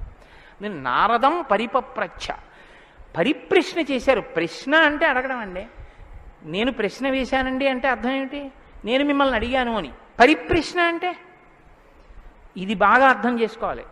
నారదుణ్ణి పట్టుకుని ఏదో అడిగేస్తే ఆయన ఏం చెప్పడాలాగా, పరిప్రశ్న చేస్తే చెప్పాడు ఆయన. పరిప్రశ్న అంటే ప్రశ్న అంటే అడగడం, పరి అంటే పరి అన్న మాట ముందు కలిపారు మహర్షి. పరి అంటే బాగా జ్ఞాపకం పెట్టుకోండి, ఇప్పుడు నేను ఎవరిని అడుగుతున్నానో ఆ మహానుభావుడు నోరు విప్పి చెప్పినటువంటి మాట త్రికాలముల యందు సత్యమే. ఆయన చెప్పిన మాట మీద నాకు అవిశ్వాసం అన్న మాట ఉండక్కర్లేదు. ఆయన అన్నారు అంటే అది జరిగి తీరుతుందంతే. ఆయన చెప్పింది చేస్తే ఆ ఫలితం వస్తుందంతే. ఆయనటువంటి శక్తివంతుడు. ఈ నమ్మకం మీకు ఉండి అడగడం మొదలు పెడితే శ్రద్ధ, పరిప్రశ్నకి ముందేముంటుందో తెలుసా అండి? శ్రద్ధ ఉంటుంది. శ్రద్ధ లేకుండా వినయం ఎలా వస్తుందండి? మీరు నాకు చెప్పండి. ఇప్పుడు నేను ఒక ఆయన దగ్గరికి వెళ్ళి ఇలా, అయ్యా నమస్కారం అండి అని ఇలా ప్రణిపాతం చేసి నేల మీద పడి ఎంతో ఇదిగా 2 చేతులు ఇలా చాపి, అయ్యా మీరు నాకు దయచేసి అనుగ్రహించి ఇది చెప్పాలని ఎందుకు అడుగుతాను? ఆయన శక్తివంతుడని నేను నమ్మితేను. వీడి మొహం వీడికేం వచ్చు అనుకున్నాను అనుకో, నేను నీకేం తెలిసాడో అంటాం అంతే. పరిప్రశ్న చేస్తారేంటి? వినయం ఎప్పుడు ఉంటుంది? ఆయన శక్తివంతుడని తెలిస్తే వినయం ఉంటుంది. ఆయన శక్తివంతుడని మీరు నమ్మడాన్ని శాస్త్రంలో ఏమంటారో తెలుసా అండి? శ్రద్ధ అని పిలుస్తారు. శంకరాచార్యులు వారు భాష్యం చేస్తూ శ్రద్ధ అన్న మాట గురించి ఓ మాట చెప్పారు. శాస్త్రస్య గురువాక్యస్య సత్యబుద్ధ్యావధారణ సా శ్రద్ధా కదితా సిద్ధి యా వస్తూపలభ్యతే. శ్రద్ధ అన్న మాటకు అర్థం ఏమిటంటే, శాస్త్రము చెప్పినా గురువుగారు చెప్పినా అది పరమ సత్యము, ఇక దానికి తిరుగులేదు, అది కాని పాటిస్తే మనకి ఫలితము వచ్చి తీరుతుందని నమ్మడమే శ్రద్ధ అని పేరు. ఆ శ్రద్ధ ఎక్కడుందో దానిలోంచి వినయం వస్తుంది. అప్పుడు గురువుగారిని చూసి వంగి వంగి వంగి వంగి నమస్కరించి మాట్లాడతావు. ఎందుకు మాట్లాడాలి? ఆయన ఏం చేతకాకో, మాట్లాడకపోతే ఆనందించలేనివాడో కాడు. ఆయన ఒక్కడు తనలో తాను ఆనందించగలడు. మరి ఇప్పుడు ఎందుకు మాట్లాడుతున్నాడు? నీ కొరకు మాట్లాడుతున్నాడు. ఆయన త్యాగం చేశాడు. ఆయన కంఠానికి శోష కలిగింది, అంటే బాధ కలిగింది. ఆయన ఊపిరికి ఘర్షణ కలిగింది. ఆయన శరీరానికి చెమట పట్టింది. దేని కొరకు? నీ కొరకు. ఆయన నీ కొరకు మాట్లాడుతున్నాడు. ఇది గుర్తిస్తే వినయం. ఈ త్యాగానికి నేనేమి ఇవ్వగలను ఆయనకి? ఈ కృతజ్ఞతాభావంతో నువ్వు నిలబడగలిగితే, అలా నువ్వు ప్రశ్నించగలిగితే పరిప్రశ్న అంటారు. ఇప్పుడు నారదం పరిపప్రచ్ఛ ఇలా ప్రశ్న వేశాడు తప్ప ఏదో ప్రశ్న వేస్తే రామాయణం వచ్చిందని మీరు అనుకోకండి. పరిప్రశ్న చేస్తే రామాయణం వచ్చింది. ఇప్పటి వరకు నారదుడు ఏం మాట్లాడలేదు, మీరు బాగా గమనించండి. వచ్చాడంతే, లోపలికి వచ్చారు, వాల్మీకి మహర్షి చూశారు, అర్ఘ్యపాద్యాదులు ఇచ్చారు, కూర్చోబెట్టారు. ఇప్పుడు పరిప్రశ్న చేస్తున్నారు. ఏ ప్రశ్న వేస్తే అసలు రామాయణం గురించి చెప్పారు ఆయన? వాల్మీకి మహర్షి అడిగిన ప్రశ్న ఏమిటంటే, ఆయన్ని కోన్వస్మిన్ సాంప్రదం లోకే గుణవాన్ కస్య వీర్యవాన్ ధర్మజ్ఞశ్చ కృతజ్ఞశ్చ సత్యవాక్యో దృఢవ్రతః చారిత్రేణ చ కోయుక్తః సర్వభూతేషు కోహితః విద్వాన్ కః కస్సమర్థశ్చ కస్యైక ప్రియదర్శనః ఆత్మవాన్ కో జితక్రోధో ద్యుతిమాన్ కో నరసూయకః కస్య బిభ్యతి దేవాశ్చ జాతరోషస్య సంయుగే. 16 గుణములు అడిగాడు ఆయన. ఈ 16 గుణములు పరిపూర్ణముగా ఉన్నటువంటి ఒక మానవుడు ఈ లోకంలో, ఈ కాలంలో, నేను ఉన్న రోజుల్లోనే, నేను ఇప్పుడు శరీరంతో తిరుగుతుండగా నా మాంసనేత్రంతో చూడడానికి వీలుగా ఎక్కడైనా ఎవరైనా ఉన్నారా అని అడిగాడు. అంటే అలాంటి వారే ఉన్నారు. ఆయన భార్యయే తన ఆశ్రమంలో ఉంది. ఇది తెలుసా వాల్మీకి? తెలియదని చెప్పవలసి ఉంటుంది. మరి ఇప్పుడు ఎందుకు వచ్చింది ఈ ప్రశ్న ఆయన నోటి వెంట? అమ్మవారు వచ్చింది కాబట్టి వచ్చింది. అమ్మవారు ఎందుకు వచ్చింది?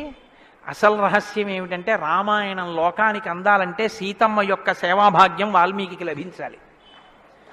సీతమ్మ సేవాభాగ్యమే శారదాదేవి సేవాభాగ్యం. అది అందితే నోటి వెంట ఈ ప్రశ్న వచ్చింది. నోటి వెంట ఒక్క ప్రశ్న వస్తే యుగాలు మారిపోయినా మనుష్యుడిగా పుట్టిన ప్రతివాణ్ణి తరింపచేయగలిగిన ఒక ఆది కావ్యం ఆయన నోటి వెంట వచ్చింది. ఇది రావడానికి ముందు సీతమ్మ రావాలి. అందుకని ముందు సీతమ్మ వచ్చేసింది ఆశ్రమానికి. వచ్చి అక్కడ కూర్చుంది. ఆ రామాయణాన్ని ప్రచారం చెయ్యగలిగిన యోగ్యమైన శిష్యుల్ని కూడా సీతమ్మే వాల్మీకి ఇచ్చింది లవకుశల రూపంలో. ఇది వాల్మీకిని సీతమ్మ తరింపచేసిన తీరు మీరు జాగ్రత్తగా గమనించగలిగితే, వాల్మీకి తరించడానికి మొదటి కారణం సీతమ్మే. అందుకే ఆయన అన్నారు, నేను చెప్పిన రామాయణానికి పేరేమిటో తెలుసా? సీతాయాశ్చరితం మహత్ అన్నారు. అది సీతమ్మ చరిత్ర అన్నారు. తల్లి ఎంత గొప్ప తల్లో మీరు ఆలోచించండి. అందుకే సీతమ్మ ఒకరు, శారదమ్మ ఒకరా? కాదు, సీతమ్మే శారదమ్మ. కాబట్టే అంత జ్ఞానం వాల్మీకి ఇచ్చి ఈ ప్రశ్న వేయించింది. ఎందుకు వేయించాలి? సీతమ్మ వెళ్ళిపోతే రామావతారం వెళ్ళిపోతుంది. ఇక సీతమ్మ వెళ్ళిపోతుంది. ఆ రోజులు వచ్చేసాయి. అప్పటికి ఆ రోజు వచ్చేసింది. ఎందుకంటే ఇక అశ్వమేధయాగం చేసేస్తాడు రాముడు. అశ్వమేధయాగం చేస్తే సీతమ్మ కనపడుతుంది రాముడికి. సీతమ్మ రాముడికి కనపడితే వేరొకసారి పాతివ్రత్యాన్ని నిరూపించుకోమని చెప్తాడు. ఎందుకు చెప్తాడంటే ఎప్పుడు లోకం కోసం, తన కోసం కాదు. ఈ మాట అనగానే ఆవిడంటుంది, నా ప్రయోజనం అయిపోయిందా, నీకు భార్యగా నీ వంశాన్ని నిలబెట్టడానికి. రామకథ నరుడి కథ బాగా గుర్తుపెట్టుకోండి. రామకథ దేవుడి కథని మీకు జరిగితే మీకు ఎంత పనికొస్తుందో నేను చెప్పలేను. రామకథ నరుడి కథని మీరు వినండి, మీకు పనికొస్తుంది. అందుకే సీతమ్మ ఈ మాట అంది, నేను ఎందుకు వచ్చానో తెలుసా నీ పక్కకి? నీ వంశం తరించాలి. నీ వంశం తరించాలంటే నీకు పితృరుణం తీరాలి. పితృరుణం తీరాలంటే నీకు బిడ్డలు కనాలి. నీకు బిడ్డలు పుట్టాలి అంటే నా సహకారం ఉండాలి. నేను నా శరీరాన్ని త్యాగం చేస్తే నా కడుపులో ఉన్న బిడ్డలు కూడా పోతారు. పోతే నీకు పితృరుణం తీరదు. నువ్వు ఏకపత్ని వృతుడవు. ఇంకొక బిడ్డని, ఇంకొక ఆడదాన్ని స్వీకరించవు. నీ వంశం ఆగిపోతుంది. నా కారణంగా నీ వంశం ఆగకూడదు. నీ వంశం కొనసాగడానికి నీకు బిడ్డల్ని ఇచ్చాను. నా ప్రయోజనం అయిపోయింది. నేను వెళ్ళిపోతున్నానని భూమిలోకి వెళ్ళిపోయింది ఆవిడ. ఆవిడ వెళ్ళిపోయిన తర్వాత ఇక రామావతారం లేదు. సరయూ నదిలో ప్రవేశించి రామావతారం కూడా పూర్తి. ఇప్పుడు రామావతారం పూర్తయిపోకముందే సీతమ్మ రామాయణం పలికించాలి. వాల్మీకితో పలికించాలంటే ఈ సన్నివేశాన్ని సృష్టించాలి. నారదుణ్ణి పిలిపించింది ఆవిడ. కాబట్టి వచ్చాడు మహానుభావుడు. వస్తే ఆయన ఈ ప్రశ్న అడిగాడు. ఇప్పుడింత ఆర్తితో ఈ ప్రశ్న అనుకోకుండా నోటి వెంట వస్తే తప్ప రామాయణ కథ ప్రారంభం కాదు. అందుకని అడిగాడు, కోన్వస్మిన్ సాంప్రతంలోకే గుణవాన్ కస్య వీర్యవాన్. ఈ కాలంలో నారద మహర్షి ఇప్పుడు నేను చూడడానికి వీలుగా నేను అడిగిన మహానుభావుడు ఎవరైనా ఉన్నాడా? ఎవరు? 16 గుణములున్నవాడై ఉండాలి. గుణమన్న మాటకు అర్థం ఏమిటి? తాను గురుముఖత నేర్చుకున్నటువంటి విద్య ఏ కాలమునందు ప్రవర్తనలో ఎలా ప్రకాశించాలో అలా ప్రకాశిస్తే అది గుణముగా కనపడుతుంది. మా గురువుగారు నన్ను, నాయనా ఒరే కోటేశ్వరరావు, గోవులకు సేవ చెయ్యరా అని చెప్పారనుకోండి. నేను అలా గుళ్ళోకి వెళ్ళిపోతున్నాను. ఓ 60 అరటిపళ్ళు పట్టుకుని దేవాలయంలోకి వెడుతున్నాను. ఒక ఆవు నా వంక చూసి ఇలా ఇలా ఇలా ఇలా నోరు చాపింది. నేను ఆ ఆవుని దవడ మీద ఒక్క దెబ్బ కొట్టి గుళ్ళోకి వెళ్ళాను. మా గురువుగారు సంతోషించచ్చా? మా గురువుగారు చెప్పారు, రే పరాశక్తికి ఆవుకి తేడా లేదురా అని చెప్పారు. ఇప్పుడు నేనేం చెప్పాలి? నేను లోపలికి వెళ్ళి అర్చకుడికి ఇస్తే నివేదన చేస్తాడు. ఇక్కడో నా తల్లి ఎదురొచ్చి నా దగ్గర ప్రత్యక్షంగా తింటానని అడుగుతోంది. అమ్మ ఏమి భాగ్యం, అక్కడ ఇంకా తొక్క తీసి పెట్టాలి, ఇక్కడ తొక్కతో తినడానికి సిద్ధంగా ఉన్నావు. నా చేత్తో పెట్టుకుంటాను. 2 చెప్పులు ఇప్పి గభాల్లో 2 అరటిపళ్ళు నేను పెట్టాలి. పెడితే నేను గురువాక్యాన్ని అనుష్ఠానంలోకి తెచ్చుకున్నవాడిని. ఇప్పుడు గుణముగా ప్రకాశిస్తుంది. కోటేశ్వరరావు గారండే వాళ్ళ గురువు గారు చెప్పింది గుర్తుపెట్టుకుని ఆవుకి 2 అరటిపళ్ళు పెట్టాడు. అదో గుణం. అంటే నేను నా గురించి చెప్పుకుంటున్నాను అనుకోకండి. నేనే అటువంటి పుణ్యకార్యాలు చేసిన వాడిని కాదు మహాప్రభు. ఏదో ఉదాహరణకి చెప్పానంతే. అదే స్వోత్కర్ష కోసం చెప్పిన వాడిని కాదు. కాబట్టి గుణము అంటే విన్నది, చదువుకున్నది, ప్రవర్తనయందు ఆ సందర్భంలో ప్రకటనమైతే, ప్రకాశిస్తే గుణం అవుతుంది. అలా ఉన్నాయా ఎవరికైనా? అలా ఉన్నవాడు ఉన్నాడా? గురువుగారి దగ్గర నేర్చుకున్నవి అనుష్ఠానంలోకి వచ్చేటప్పటికి గురువు ఏం చెప్పారో అలా ప్రవర్తించిన వాడు ఉన్నాడా? మీరు ఇలా వినండి రామాయణాన్ని. ఇంక తర్వాత కోన్వస్మిన్ సంప్రదంలోకే ఎప్పుడో కాదు వామనమూర్తి ఉన్నారు, నరసింహావతారం ఉందని చెప్పకు. ఇప్పుడున్నాడా? ఇది వాల్మీకి ప్రశ్న. కోన్వస్మిన్ సంప్రదంలోకే గుణవాన్ కస్య వీర్యవాన్. వీర్యవాన్ అంటే వీర్యవంతుడు ఉన్నాడా? వీర్యవంతుడంటే ఎటువంటి యుద్ధం వచ్చినా చెక్కు చెదరకుండా తానుగా నిలబడి తనలో ఏ మార్పు లేకుండా బయట మార్పు తేగలిగిన వాడు, ఎంతమందినైనా పడగొట్టగలిగిన వాడు. అటువంటి వాడు ఉన్నాడా? ఉంటే వీర్యవాన్. కోన్వస్మిన్ సంప్రదంలోకే గుణవాన్ కస్య వీర్యవాన్ ధర్మజ్ఞశ్చ. ధర్మం తెలుసుకున్నవాడు ఉన్నాడా? ధర్మం తెలియడం అంటే మీరు బాగా గుర్తుపెట్టుకోండి ఒకటి. ధర్మం తెలియడం అంటే ఏమిటో తెలుసా అండి? అధర్మం కూడా తెలియడం. ధర్మమే తెలిస్తే పూర్ణత్వం కాదు. ధర్మం తెలియడం అంటే అధర్మం కూడా తెలియడం. ఏది చెయ్యాలో తెలియడం అంటే ఏది చెయ్యకూడదో కూడా తెలియడం. మీరు కొంచెం ఆలోచించండి. నేను మాట అనేసి వదిలేస్తాను. ఇప్పుడు మీరు జవాబు చెప్పక్కర్లేదు. చెయ్యమన్నది చెయ్యడం తేలిక, చెయ్యొద్దన్నది వదిలేయడం తేలిక. చెయ్యొద్దన్నది వదిలేయడమే చాలా కష్టం. మీరు చూడండి, నేను మంత్రం ఇస్తాను 11 మార్లు చెయ్యండి రోజు, ఒక్క మాట కూడా మీకు కోతి గుర్తు రాకూడదన్నాను అనుకోండి. అలా చేయగలరా? ఇది వద్దు అని ఏదంటామో అదే చేయబుద్ధి వేస్తుంది. దేవుడికి 2 అగరత్తులు పెట్టు అన్నాను అనుకోండి, భయానికో భక్తికో 2 అగరత్తులు వెలిగించేయడం తేలిక. వద్దన్నది చేయకుండా ఉన్నవాడు ప్రజ్ఞావంతుడు. వద్దన్నది చేయకుండా ఉండాలంటే అధర్మం తెలియాలి కదండి. అధర్మం తెలియడం, ధర్మం తెలియడం, ధర్మం పాటించడం, అధర్మం విడిచిపెట్టడం, అధర్మం చేసిన వాడిని కూడా ఉండకుండా చేయడం, ఎందుకంటే వాడి వల్ల ధర్మం వ్యాప్తి చెందకుండా. ఇది ధర్మం తెలియడం. కాబట్టి ధర్మజ్ఞశ్చ కృతజ్ఞశ్చ. కృతజ్ఞశ్చ అంటే ఎవరో తనకు ఒక ఉపకారం చేశాడు, వాడు అదృష్టం అండి నన్ను సేవించుకున్నాడు అండం కాదు, ఎంత మహానుభావుడండి, నిజంగా నాకు ఎంత ఉపకారం చేశారండి, ఎంత ఉపకారం చేశారండి అని తలుచుకు తలుచుకు తలుచుకు తలుచుకు పొంగిపోగలిగినటువంటి మనసు ఉండడం. అసలు మనుష్య జన్మకు ఉండవలసిన ప్రధాన లక్షణం అదేనండి. కృతజ్ఞో నాస్తి నిష్కృతి. కృతజ్ఞత లేని వాడికి నిష్కృతి లేదు. అటువంటి కృతజ్ఞత ఉన్నవాడు ఉన్నాడా లోకంలో ఎవరైనా? ధర్మజ్ఞశ్చ కృతజ్ఞశ్చ సత్యవాక్యో. ఎప్పుడూ సత్యమే మాట్లాడాలి, మిన్ను విరిగి మీద పడిపోని నేను సత్యమే చెప్తాను అని వ్రతం పట్టినవాడు ఎవరైనా ఉన్నాడా? సత్యవాక్యో దృఢవ్రత. ఒక పని మొదలు పెడితే అనుకున్నాం కాదండి అది అలా అవుతుందా అందుకని వదిలేశాను లేండి ఇప్పుడు మార్చేశాను సంకల్పం అనకుండా, తాను ఒక్కసారి నోటి వెంట ఇది చేస్తానని అంటే పిడుగులు పడిపోయినా ఆ పని చెయ్యగలిగినటువంటి వాడు, దాన్ని విడిచిపెట్టనటువంటి వాడు, అటువంటి పూనిక ఉన్నవాడు ఉన్నాడా? దృఢవ్రత. కాబట్టి కోన్వస్మిన్ సంప్రదంలోకే గుణవాన్ కస్య వీర్యవాన్ ధర్మజ్ఞశ్చ కృతజ్ఞశ్చ సత్యవాక్యో దృఢవ్రత చారిత్రేణ చకోయుక్త. ఆయన ప్రవర్తనని చూస్తే ఇంకా మీరు వేదం చదవక్కర్లేదు. వేదం చదవక్కర్లేదంటే చదవద్దని కాదు నా ఉద్దేశం. ఆయన ప్రవర్తన చూస్తే ఆయన ఏది చేశారో అదే వేదం చెప్పింది అని గుర్తు. అటువంటి ప్రవర్తన ఉన్నవాడు ఉన్నాడా? పడుకున్నా, లేచినా, మాట్లాడినా, కూర్చున్నా, నించున్నా, నడిచినా, ఏం చేస్తున్నా ధర్మానికి అనుగుణంగా ప్రవర్తించగలిగినటువంటి నడవడి కలిగినటువంటి వాడు లోకంలో ఉన్నాడా? చారిత్రేణ చకోయుక్త సర్వభూతేషు కోహిత. ఇంత బలపరాక్రమాలు ఉండి కూడా సమస్త భూతముల పట్ల దయ కలిగిన వాడు లోకంలో ఉన్నాడా? గుండెల నిండా అంత కారుణ్యం ఉన్నవాడు ఉన్నాడా? సర్వభూతేషు కోహిత విద్వాంకః. తెలుసుకోవలసినవన్నీ సమస్తము తెలుసుకున్నటువంటి విజ్ఞాని ఉన్నాడా? అటువంటి విద్వాంసుడు ఉన్నాడా? విద్వాంకః కస్సమర్థశ్చ.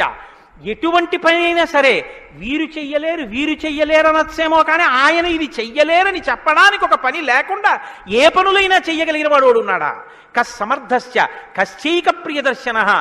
ఎప్పుడు మీరు చూసినా చూడాలనిపించేట్టుగా ఉండేవాడు ఉన్నాడా?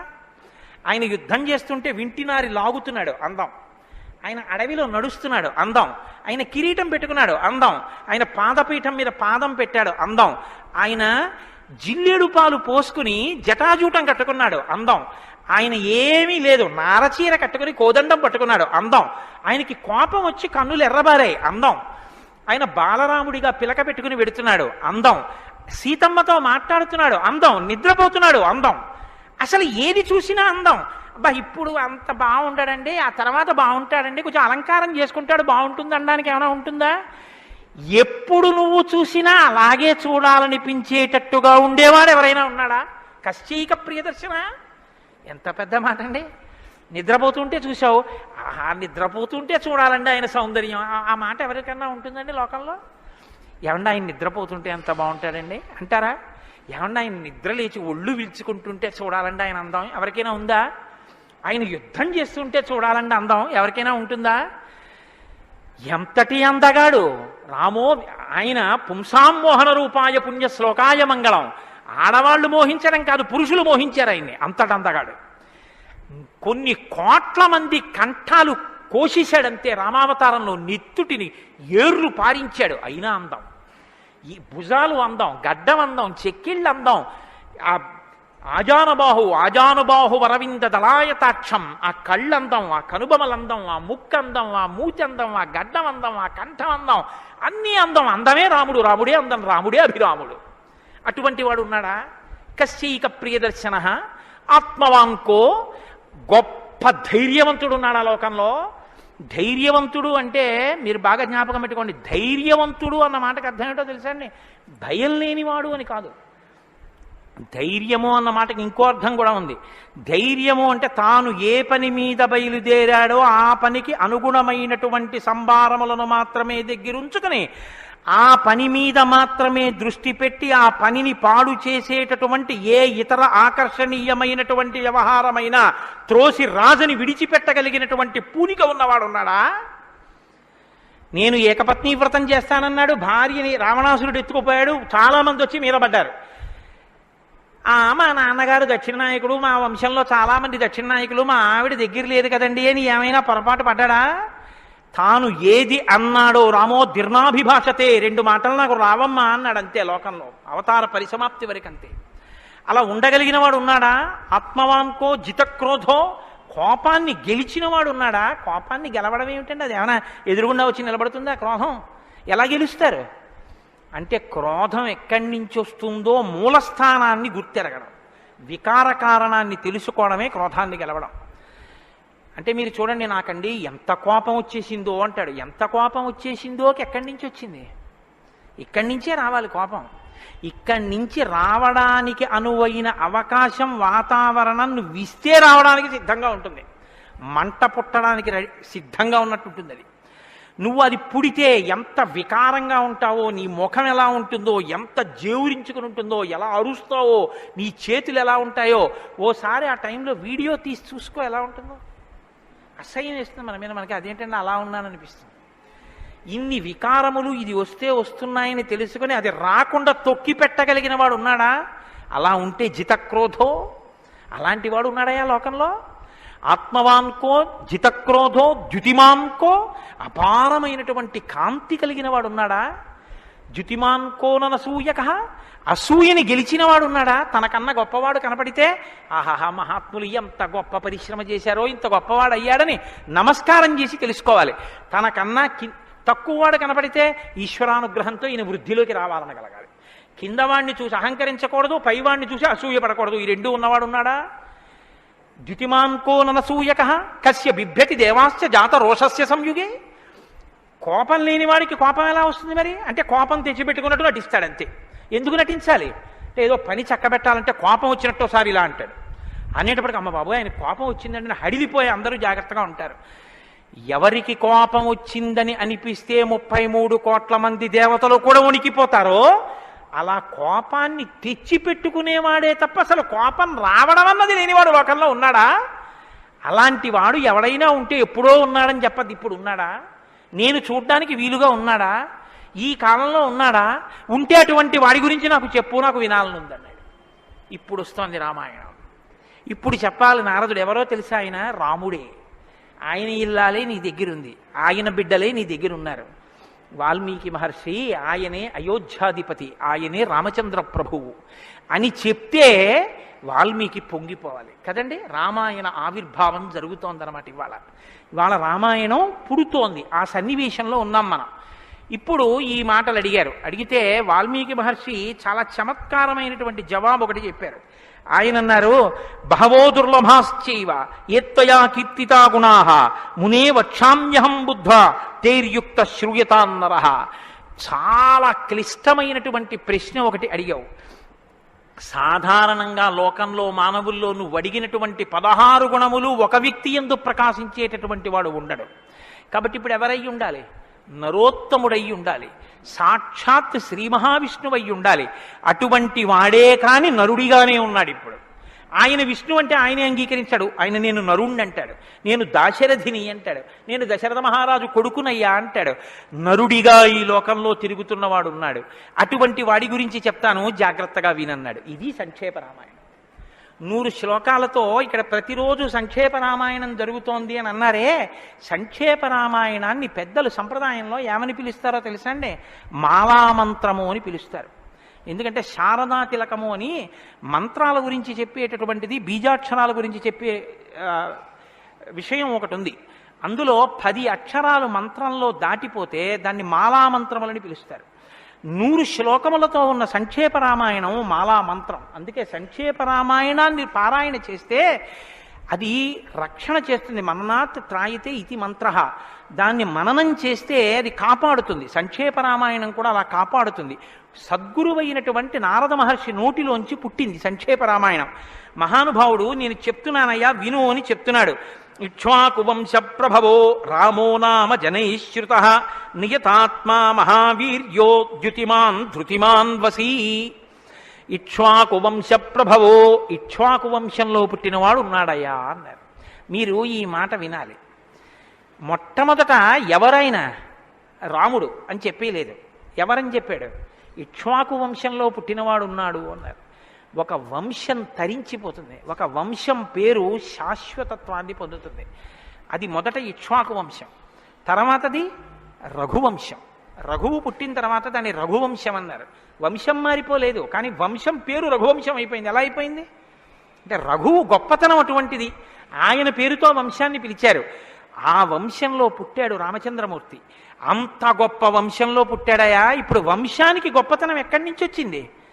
పుట్టి అలా ప్రవర్తించగలిగిన వాళ్ళ వల్ల వస్తోంది. ఇక్ష్వాకు వంశ ప్రభవో రామో నామ జనైశ్రుత.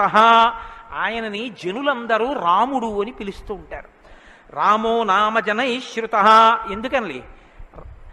రమయతి ఇది రామ. ఆయన అందరినీ ఆనందింపచేస్తాడు.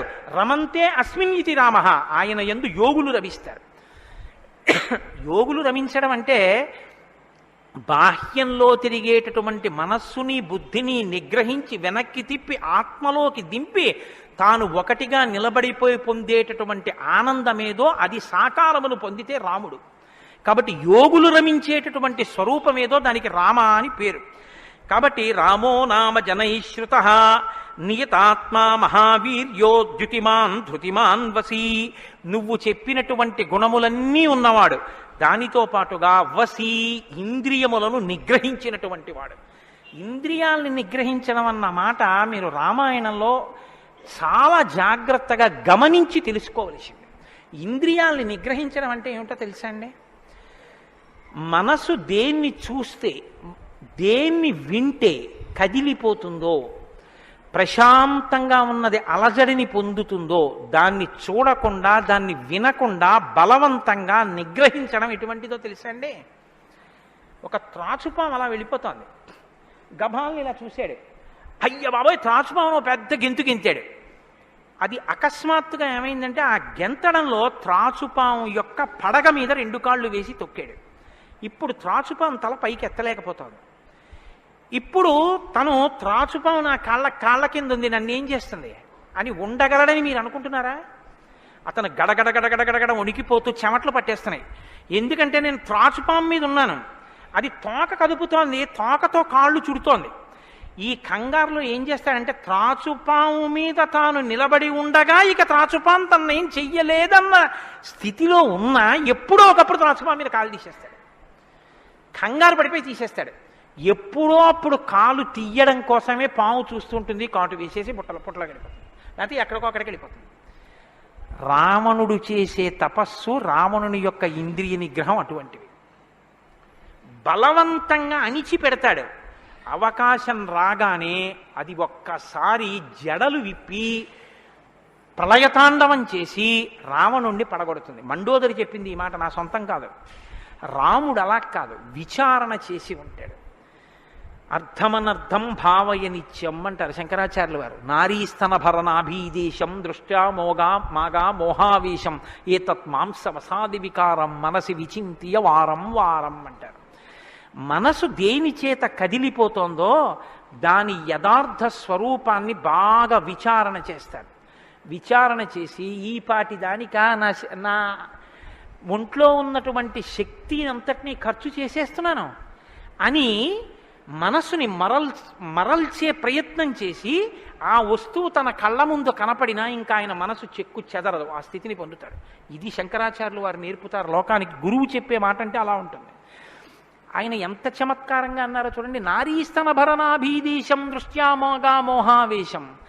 ఎందుకంత వెర్రెక్కిపోతున్నావు? యవ్వనం ఒంట్లో ఉండి ఓపికన్న కాలంలో నీ శరీరం కన్నా స్త్రీ శరీరంలో 2 వికారాలు ఉన్నాయి. శరీరపు ఊర్ధ్వభాగంలో 2 చోట్ల మాంసపు ముద్దలు పైకి పొటమరించాయి. శరీర అధోభాగంలో మాంసము కొంత లోపలికి వెళ్ళి ఉంది. ఈ రెండు వికారాల కోసం నీ శరీరంలో ఉన్న సమస్త శక్తిని నశింపచేసుకున్నావు. ఇదా నీకు నరజన్మ ప్రయోజనం? మనసి విచింతియ వారం వారం, దీన్ని బాగా ఆలోచించు అన్నది. ఇది పట్టుకుందనుకోండి, కంటిని మనసుని కంటితో చూడడం వల్ల కదపగలిగిన మనసుకి ఇప్పుడు ఆ వస్తువు కనపడినా ఇక మనసు కదలదు. ఇది ఇంద్రియ నిగ్రహం అంటారు. ఇంద్రియాలని జయించడం అంటే అది. ఇది రాముడు. అందుకే ధృతిమాన్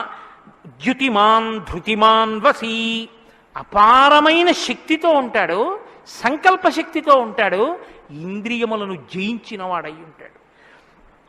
బుద్ధిమాన్ నీతిమాన్ వాగ్మి శ్రీమాన్ శత్రునిబర్హణ విపులాంసో మహాబాహు కంబుగ్రీవో మహాహను. నిజంగా శ్రీరామాయణాన్ని ప్రతి శ్లోకం ప్రతి మాట వ్యాఖ్యానం చేస్తే 42 రోజులు ఏమిటండి? నేను రిటైర్ అయిపోయే వరకు చెప్పినా శ్రీరామాయణం అయ్యేదేం కాదు, కానీ ఏదో 42 రోజుల్లో పూర్తి చేశాను అనిపించుకోవడం అంతే. కాబట్టి బుద్ధిమాన్ నీతిమాన్ వాగ్మి, అన్ని విద్యలు తెలుసున్నవాడు, శ్రీమాన్ ఐశ్వర్యం ఉన్నవాడు, శత్రునిబర్హణ శత్రువులను నిగ్రహించగలిగినవాడు, విపులాంసో ఎత్తైన మూపున్నవాడు, మహాబాహు బలిశిర బాహువులున్నవాడు, కంబుగ్రీవో శంఖం వంటి కంఠం ఉన్నవాడు, మహాహనుహు చెక్కిళ్ల పైభాగం చాలా ఉన్నతంగా ఉన్నటువంటి వాడు. అటువంటి మహానుభావుడు ఈ లోకంలోనే ఉన్నాడు. ప్రజాపతి సమశ్రీమాం ధాతారిపురిషూదన రక్షితా జీవలోకస్య ధర్మస్య పరిరక్షిత రక్షితా స్వస్య ధర్మస్య స్వజనస్య చ రక్షిత వేదాంగతత్వజ్ఞో ధనుర్వేదే చ నిష్ఠితః. ఎంత గొప్పగా మాట్లాడారండి నారద మహర్షి. నిజంగా ప్రజాపతి సమశ్రీమాన్, ఈ ప్రపంచాన్నంతటినీ పోషించగలిగినటువంటి వాడు సాక్షాత్ శ్రీ మహావిష్ణువు. ధాతారిపునిషూదన శత్రువులను నిగ్రహించగలిగిన వాడు, రక్షితా జీవలోకస్య ఈ లోకాలన్నింటినీ రక్షించగలిగినవాడు, ధర్మస్య పరిరక్షిత ధర్మాన్ని రక్షించేటటువంటి వాడు. ధర్మాన్ని రక్షిస్తాడు కాబట్టి అధర్మాన్ని నిగ్రహిస్తాడు కూడా. ధర్మస్య పరిరక్షిత రక్షిత స్వస్య ధర్మస్య, తన ధర్మాన్ని తాను రక్షించుకుంటాడు. రక్షిత స్వస్య ధర్మస్య స్వజనస్య చ రక్షిత, అందరినీ రక్షిస్తే మరి స్వజనులు ఎవరు అంటే ఆయననే నమ్ముకుని ఉన్న వాళ్ళెవరో ఆ వారి రక్షణ యందు మరింత అప్రమత్తంగా ఉండేటటువంటి స్వరూపం ఉన్నటువంటి వాడు. అటువంటి వాడు సచ సర్వగుణోపేత కౌసల్యానందవర్ధన సముద్రయివ గాంభీర్యే ధైర్యేణ హిమవానివా. ఇందులోంచేనండి వాల్మీకి మహర్షి చెప్పిన శ్లోకాల్లోంచే తర్వాత ఉపమానాలన్నీ వచ్చాయి. ఇప్పటికీ మనం చూడండి, ఆయన మేరునగ ధీరుడండి అంటాం. ఆయన్ని పోల్చి చెప్పేటప్పుడు హిమవత్పర్వతము వంటి వాడు, సముద్రము వంటి గాంభీర్యం ఉన్నవాడు అని చెప్పారు నారద మహర్షి. సముద్రం చూడండి ఎంత గంభీరంగా ఉంటుందో. సముద్రం కడుపులో ముత్యాలు, రత్నాలు, వజ్రాలు ఇన్ని ఉంటాయి. ఇన్ని ఉన్నా కప్పి ఉంచుతుంది. సముద్రంలో బడబాగ్ని ఉంటుంది, కానీ తాను మాత్రం చల్లగా ఉంటుంది. సముద్రం ఒడ్డుకొస్తుంది, వచ్చి మీ కాళ్ళు తాను కడుగుతుంది. చేతకానిది ఎదురొచ్చి మీ కాళ్ళు కడిగిందని మీరు ధూర్తతనంతో లోపలికెడితే మిమ్మల్ని తనలో కలుపుకుంటుంది. ఎదురొచ్చి మీ దగ్గరికి వస్తోంది కదా అని మీ కాలి చెప్పు తీసి అందులో వేస్తే తీసుకొచ్చి అవతల బారేస్తుంది ఒడ్డున. ఇది సముద్రం యొక్క గాంభీర్యం. తాను ఉప్పు కయ్యగా ఉంటుంది, పర్వదిన స్నానానికి పనికొస్తుంది. ఇన్నిటిని కప్పిపుచ్చి నిలబడగలిగినటువంటి స్వరూపం సముద్రం. కడుపులో బడబాగ్ని ఉన్న, సీతాపహరణమే జరిగిన, తండ్రే మరణించిన, రాజ్యమే పోయిన, అరణ్యంలో తిరిగిన, జుట్టు తీసేసిన, జిల్లేడు పాలు పోసుకుని ఆఖరికి ఆ జటలు కట్టుకున్న, నారచీర కట్టుకున్న, పాదాలకి చెప్పులే లేకపోయినా, అగ్నిహోత్రాన్ని చంకన తగిలించుకున్న, అడవిలో మృగాన్ని బాణం పెట్టి కొట్టి చర్మం ఒలిచి మాంసం తీసి తెచ్చి సీతమ్మ వండితే తప్ప తినలేని స్థితిలో రాజారాముడైనటువంటి వాడు బ్రతకవలసి వచ్చిన తెల్లవారుజామున 4 గంటల సమయంలో దాహమేస్తున్న ఏనుగు నదిలో తొండం పెట్టి నీళ్లు తాగడానికి కూడా భయపడినంత చలికాలంలో కూడా వెళ్ళి స్నానం చెయ్యగలిగిన మొనగాడు. ఇన్ని కష్టాలు కడుపులో పెట్టుకుని కూడా పైకి చెక్కు చెదరకుండా ఉండగలిగినటువంటి గంభీరమూర్తి ఆయన యా రాముడంటే అన్నాడు నారదుడు. కాబట్టి సముద్రయివ గాంభీర్యే ధైర్యేణ హిమవానివా, ధైర్యంలో హిమవత్పర్వతం వంటివాడు. పర్వతాన్ని చూడండి, వర్షధారల చేత కొట్టబడుతుంది, పిడుగులు పడిపోతాయి. ఆ పర్వతం మీదే చెట్లు పెరుగుతాయి, ఆ పర్వతం మీదే సింహాలు తిరుగుతాయి, పులులు తిరుగుతాయి, ఆ సముద్రానికి కన్నాలు పెట్టి పావులు పడుకుంటాయి, చిట్టెలుకలు కన్నాలు చేసి ఆ పర్వత పాదాల మీద తిరుగుతూ ఉంటాయి. ఎలుక కన్నం పెట్టి తనలో దూరిందని బెంగపెట్టుకోదు, ఒక ధూర్తుడు కాళ్లతో పైకెక్కాడని బెంగపెట్టుకోదు, వర్షధారలు కొట్టాయని కదలదు, పిడుగులు పడ్డాయని చెక్కు చెదరదు, పులులు సింహాలు తిరుగుతున్నాయని బెంగపెట్టుకోదు, మహాత్ములు తన మీద నడుస్తున్నారని పొంగిపోదు, తన మీద ఈశ్వరుడి దేవాలయం కట్టారని పరవశించిపోదు, తాను అలాగే నిలబడి ఉంటుంది. చెక్కు చెదరక నిలబడగలిగినటువంటి పర్వతం ఎటువంటిదో రాముడు అటువంటి వాడు. ఇది నారదుడు ఒక నరుడిగా ఆయనకున్న లక్షణాలు చెప్తున్నాడు. ఇవి నీవు సంతరించుకో, కొన్నైనా ప్రతిదానికి విచలితుడవైపోవడం కాదు, ప్రతి చిన్నదానికి కదిలిపోవడం కాదు, ధైర్యంగా నిలబడగలగాలి. నాకు కాకపోతే ఎవరికి వస్తాయి? వస్తాయి కష్ట సుఖాలు అనేటటువంటివి చేసుకున్న కర్మను అనుసరించి అని నిలబడగలిగినటువంటి స్థితి రామాయణం ఇస్తుంది. విష్ణునా సదృశో వీర్యే సోమవత్ ప్రియదర్శన కాలాగ్ని సదృశ క్రోధే క్షమయా పృథివీ సమః. ఏమి శ్లోకాలు వాడారండి సంక్షేప రామాయణంలో మహానుభావుడు. విష్ణునా సదృశో వీర్యే, ఆయనతో పోల్చడానికి విష్ణు ఒక్కడే ఉన్నారు. ఎందుకంటే ఇంకా ఆయనతో పోల్చడానికి అటువంటి వాడు ఇంకొకడెవరు ఉంటారు? విష్ణువుని విష్ణువుతోనే పోల్చాలి. కాబట్టి విష్ణువుతో సమానమైన వాడు. సోమవత్ ప్రియదర్శన, బాణం పట్టుకుని ఎదురుగుండా ఉన్న వాళ్ళ లక్షల మంది కంఠాలు తెగ కోసినా సరే భక్తులైన వారికి మాత్రం ఆ స్వరూపాన్ని దర్శనం చేస్తుంటే ఎంత సంతోషంగా ఉంటుందో. కాబట్టి సోమవత్ ప్రియదర్శన.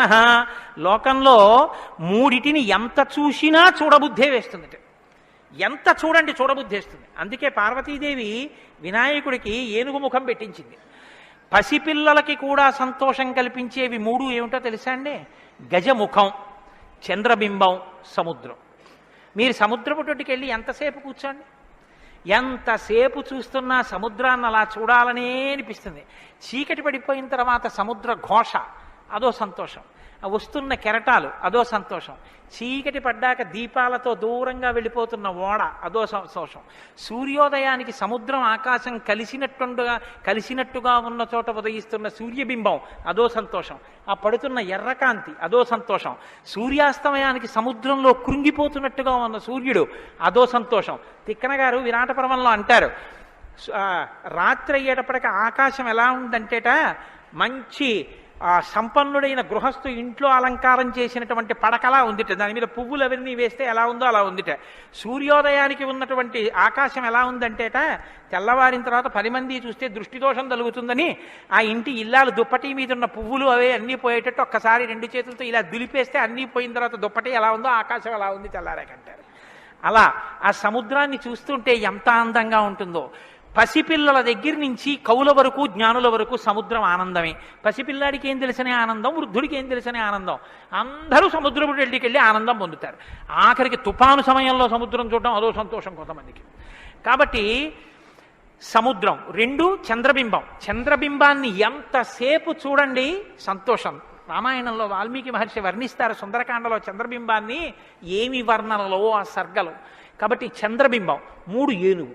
ఏనుగు చూడండి, వెంకటాచల క్షేత్రానికో తిరుత్తణియో వెడితే ఆ ఏనుగు ముందు నించుంటే పిల్లల్ని ఎంతసేపు నించో పెట్టండి సంతోషమే. ఆ తొండం ఇలా ఇలా ఆడిస్తూ ఆ ఏనుగు అలా నిలబడి అరటిపండు ఎత్తి నోట్లో పెట్టుకుని ఆ దుమ్ము తీసి మీద పోసుకుని స్నానం చేసి తెల్లటి దంతాలు, దాని స్వరూపం, దాని చిన్ని కళ్ళు, దాని వెంట్రుకలు, దాని తోక, పెద్ద పెద్ద కాళ్ళు, ఇంతంత గోళ్ళు, గుండ్రంగా పాదాలు. ఆ ఏనుగుని ఎంతసేపు చూసినా అబ్బాయి ఇంకేం చూస్తానులేండి అనిపించదు, అలా చూడబుద్ధి వేస్తుంది.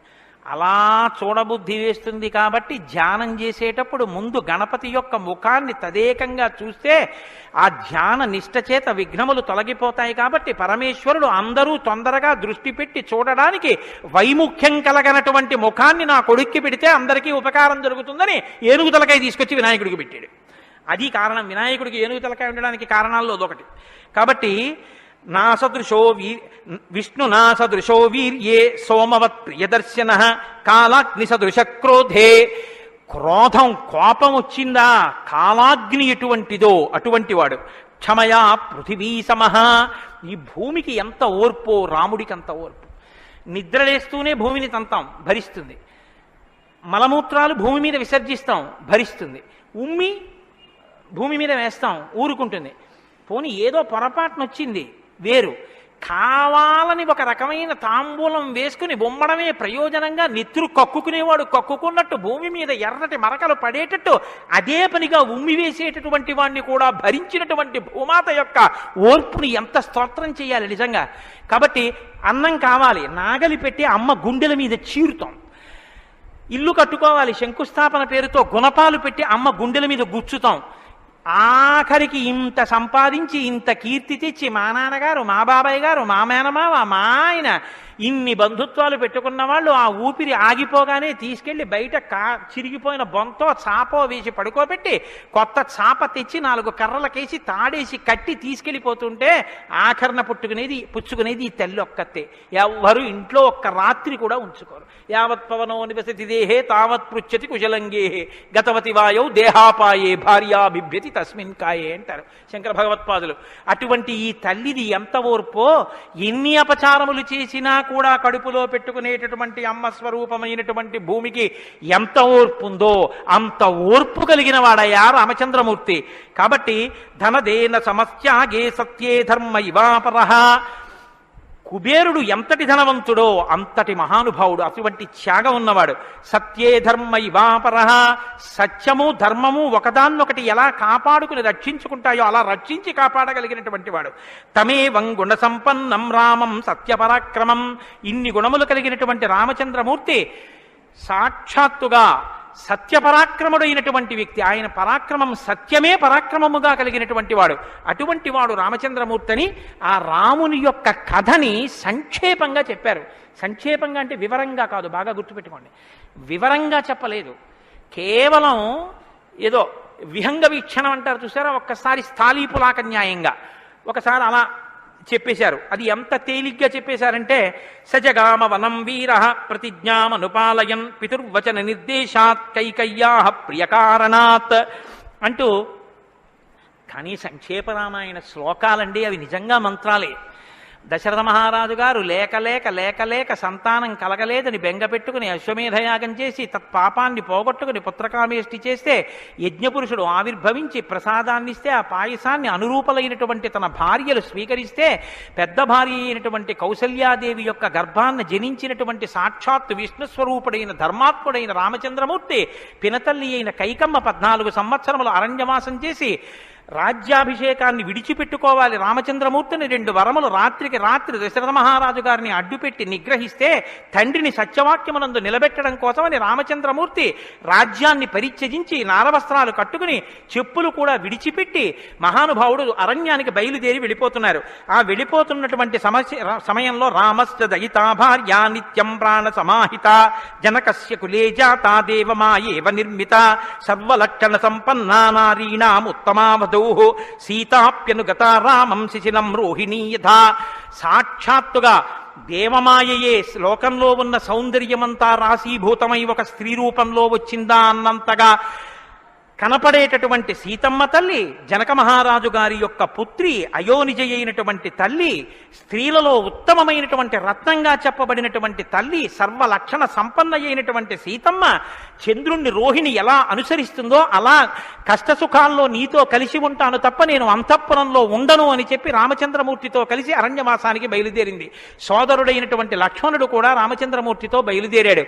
ముగ్గురు అరణ్యవాసం చేస్తున్నటువంటి సమయంలో చిత్రకూట పర్వతం మీద ఉండగా తనకి రాజ్యం కావాలని భరతుడు కోరకపోయినా తల్లి వరం చేత రాజ్యాన్ని పొందడానికి అర్హుడైన భరతుడు మేనమావ గారి ఇంటి నుంచి తిరిగి వచ్చేసరికి దశరథ మహారాజు గారు ప్రాణాలు విడిచిపెడితే నాకు ఈ రాజ్యం వద్దని భరతుడు శత్రుఘ్నుడితో వశిష్ఠుడితో తల్లులతో కలిసి చిత్రకూట పర్వతం దగ్గరికి వెళ్ళి అన్నా రామా నాకొద్దు, ఈ రాజ్యం నువ్వే తీసేసుకోమని ఎంత నిగ్రహించినా ధర్మాత్ముడు సత్యవాక్య పరిపాలకుడైనటువంటి రామచంద్రమూర్తి నా తండ్రిని సత్యంలో నిలబెట్టడం కోసం నేను ఈ వనవాసానికి వచ్చాను తప్ప నాకు ఈ రాజ్యం అక్కర్లేదని స్వీకరించడం మానేసి తన పాదుకలను తీసుకెళ్లి భరతుడికి ఇస్తే భరతుడు పాదుకలను పట్టుకుని నందిగ్రామానికి వచ్చి సింహాసనం మీద పెట్టి రాజ్యం చేస్తుంటే మహానుభావుడు చిత్రకూట పర్వతం మీదే ఉన్నట్టయితే వచ్చినటువంటి తల్లులు సోదరులైనటువంటి భరత శత్రుఘ్నులు జ్ఞాపకానికి వస్తారని చిత్రకూటాన్ని విడిచిపెట్టి దండకారణ్యంలో ప్రవేశించి ఉన్నటువంటి సమయంలో అక్కడ ఉన్నటువంటి రాక్షసులలో ఒకటి అయినటువంటి శూర్పణక వచ్చి రామచంద్రమూర్తి యొక్క తమ్ముడైన లక్ష్మణుడు ఎలాగో లేదా సంక్షేప రామాయణం ప్రకారం రాముడంటే లక్ష్మణుడు చేసిన పని రాముడు చేసినట్టే. అందుకని రాముడి చేత ముకుచెవులు కోయబడితే ఆ శూర్పణఖ చేత ప్రేరేపింపబడిన ఖరదూషణాదులు త్రిశిరస్సు అనేటటువంటి 14,000 మంది రాక్షసులు రాముడి మీద దండెత్తి వస్తే తృణప్రాయంగా 14,000 మందిని నిగ్రహించినటువంటి రామచంద్రమూర్తి యొక్క పరాక్రమాన్ని శూర్పణఖ వల్ల తెలుసుకున్నటువంటి రావణాసురుడు అసూయతో సీతమ్మ తల్లి మీద మోహంతో సీతమ్మ తల్లిని అపహరించి తీసుకుని వెళ్ళిపోతే ఆగ్రహించినటువంటి రామచంద్రమూర్తి శబరిని దర్శనం చేసి తర్వాతి కాలంలో సుగ్రీవుడితో స్నేహం చేసి వారిని నిగ్రహించి దశ దిశలకి వానరుల్ని పంపిస్తే దక్షిణ దిక్కుకు వెళ్ళినటువంటి హనుమ సీతమ్మ తల్లి యొక్క జాడ కనిపెట్టి 100 యోజనముల సముద్రాన్ని దాటి ఈవలి ఒడ్డుకు వచ్చి రామచంద్రమూర్తికి సీతమ్మ క్షేమవార్త చెప్తే రామచంద్రమూర్తి నీలుని యొక్క సహకారంతో సముద్రానికి సేతువు కట్టి సముద్రాన్ని దాటి ఆవలి ఒడ్డుకు వెళ్లి లంకారాజ్యంలో వానర సహకారంతో రావణ కుంభకర్ణాది వీరులను నిగ్రహించి తిరిగి మళ్ళీ అయోధ్యా పట్టణానికి వచ్చి పట్టాభిషిక్తుడై 11,000 సంవత్సరములు ఈ రాజ్యాన్ని పరిపాలన చేసి రామరాజ్యం ఇలా ఉంటుంది అని చెప్పి లోకానికి చాటి చెప్పిన వాడయ్యా రామచంద్రమూర్తి అంటేనే సంక్షేప రామాయణాన్ని కథారూపంగా శ్లోకరూపంగా నారద మహర్షి వాల్మీకి మహర్షిగా ఉపదేశం చేశారు. ఉపదేశం చేస్తే సంతోషించారు. ఆ రామరాజ్యం యొక్క గొప్పతనాన్ని 4 శ్లోకాలు వినకపోతే మనం దోషం చేసిన వాళ్ళం అవుతాం. ప్రహృష్టముదితో లోకస్తుష్ట పుష్ట సుధార్మిక నిరామయో హ్యరోగస్యా దుర్భిక్ష భయవర్జిత న పుత్రమరణం కించిత్ ద్రక్షంతి పురుషః క్వచిత్ నార్యాశ్చా విధమా నిత్యం భవిష్యంతి పతివ్రతాః న చాగ్నిభయం కించిత్ ఆప్సుమజ్జంతి జంతవః న మాతజం భయం కించిత్ నాపి జ్వరకృతం తథా న చాపి క్షుద్భయం తత్ర న తస్కర భయం తథా నగరాణి చ రాష్ట్రాణి ధనధాన్యయుతాని చ నిత్యం ప్రముదితాః సర్వే యథా కృతయుగే తథా అశ్వమేధశతైర్రిష్ట తథా బహుసువర్ణకైః. రామచంద్రమూర్తి రాజ్యం చేసేటటువంటి కాలంలో కొడుకులు మరణిస్తే పెద్దవాళ్ళైనటువంటి వాళ్ళు పిల్లలకి ప్రేతకార్యం చేయడం అన్నది లేదు. స్త్రీలు విధవలై భర్త మరణిస్తే జీవించవలసినటువంటి దౌర్భాగ్యం లేదు. అందరూ పసుపు కుంకాలతో భర్త చేతుల మీద వెళ్ళిపోయేవారు. ఎక్కడ అగ్నిభయం ఉండేది కాదు. జంతువులు నీళ్లలో మునిగి మరణించడం అనేటటువంటిది ఉండేది కాదు. వాతభయం కానీ అనారోగ్యాలు కానీ జ్వరాలు ఏర్పడడం కానీ భయంకరమైన వ్యాధులు పటమరించడం కానీ దొంగతనం కానీ క్షుద్బాధ కానీ ఆకలితో అలమటించడం కానీ అశాంతి కానీ లోకంలో ఎక్కడా లేవు. అశ్వమేధాది యాగములను చేసి ఎంతో మంది బ్రాహ్మణులకి బంగారాన్ని దానం చేశాడు. గవాం కోట్యయుతం దత్వా బ్రహ్మలోకం ప్రయాస్యతి అసంఖ్యేయం ధనం దత్వా బ్రాహ్మణేభ్యో మహాయశాః. కొన్ని కోట్ల గోవులు దానం చేశాడు. కొన్ని కోట్ల బంగారు నాణెములు దానం చేశాడు.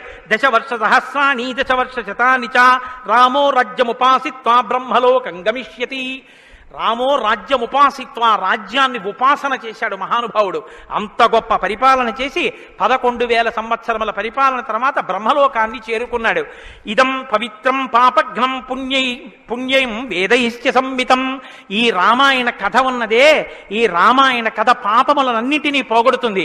ఇది వేదములతో సమానమైనది. యప్పటే రామచరితం సర్వపాపై ప్రముచ్యతే. ఎవరు ఈ రామ కథని వింటున్నారో వాళ్ళకి సర్వ పాపములు తొలగిపోతాయి. సత్యం సత్యం పునఃసత్యం, ఇందులో అనుమానమేమీ లేదు.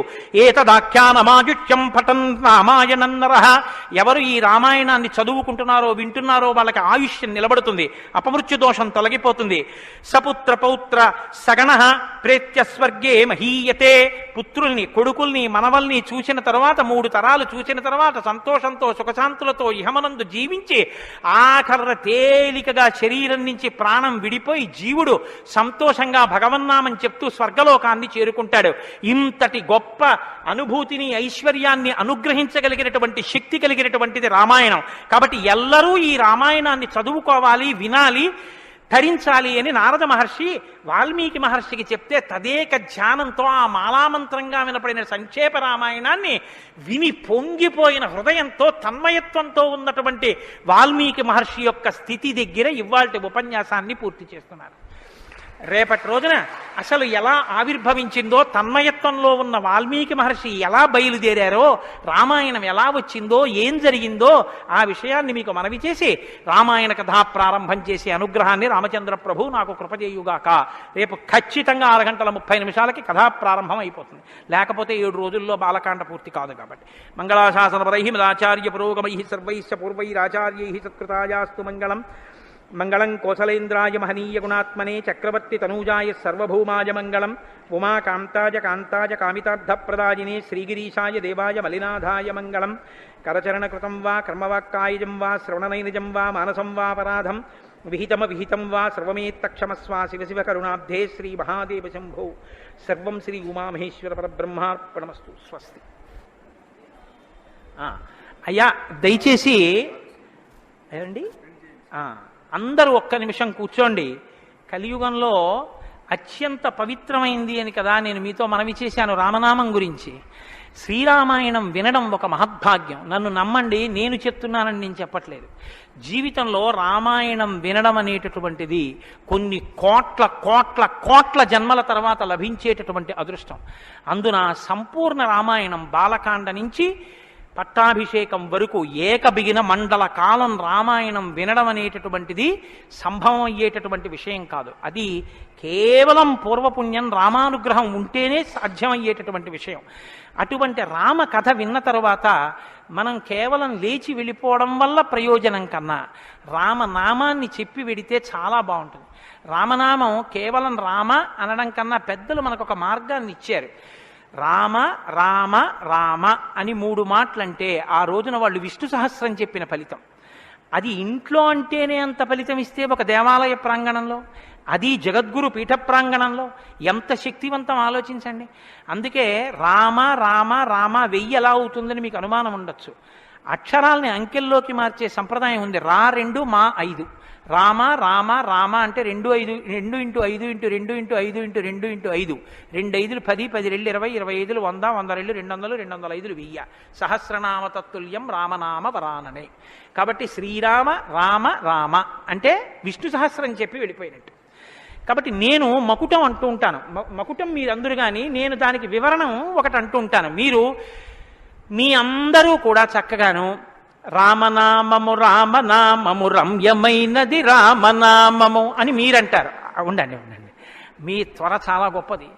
అలా అంటే రామనామము రామనామము రమ్యమైనది రామనామము అలా అన్నప్పుడు 3 మాటలు రామ రామ రామ అంటారు.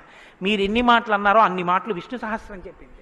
పైగా మీరు ఒకటి గుర్తు పెట్టుకోండి, నేను పూర్తి విశ్వాసంతో చెప్తున్నాను. వ్యక్తిగత అనుభవాలు వేదికల మీద చెప్పడం నాకు ఇష్టం ఉండదు.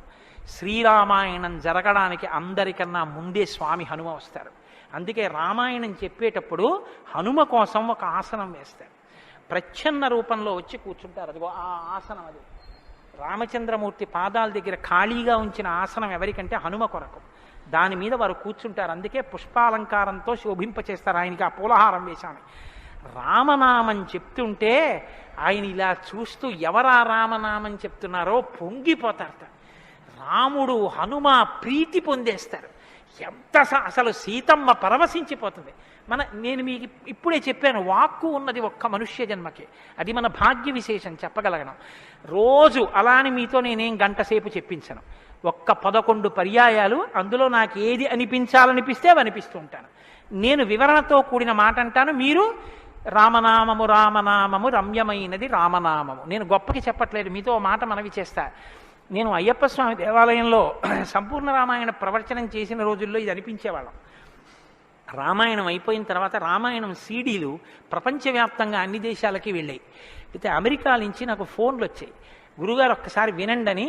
వాళ్ళు ప్రతిరోజు రామాయణం వినేటప్పుడు ఖాళీ కుర్చీ వేసి టేప్ రికార్డర్ పెట్టి 6:25 అవుతుంటే కోటేశ్వరరావు ఉపన్యాసానికి వస్తున్నారని భావన చేసుకుని వాళ్ళు టేప్ రికార్డర్ ఆన్ చేసి ఉపన్యాసం వినేసి నేను చెప్తుంటే వాళ్ళు రామనామం చెప్తూ అమెరికాలో వాళ్ళందరూ కలిసి పట్టాభిషేకానికి ఊరేగింపుగా ఉపన్యాసంలో ఎలా చెప్పానో అలా వెళ్ళి పట్టాభిషేకం చేస్తూ వాళ్ళు ఫోన్లో నాకు వినిపించారు.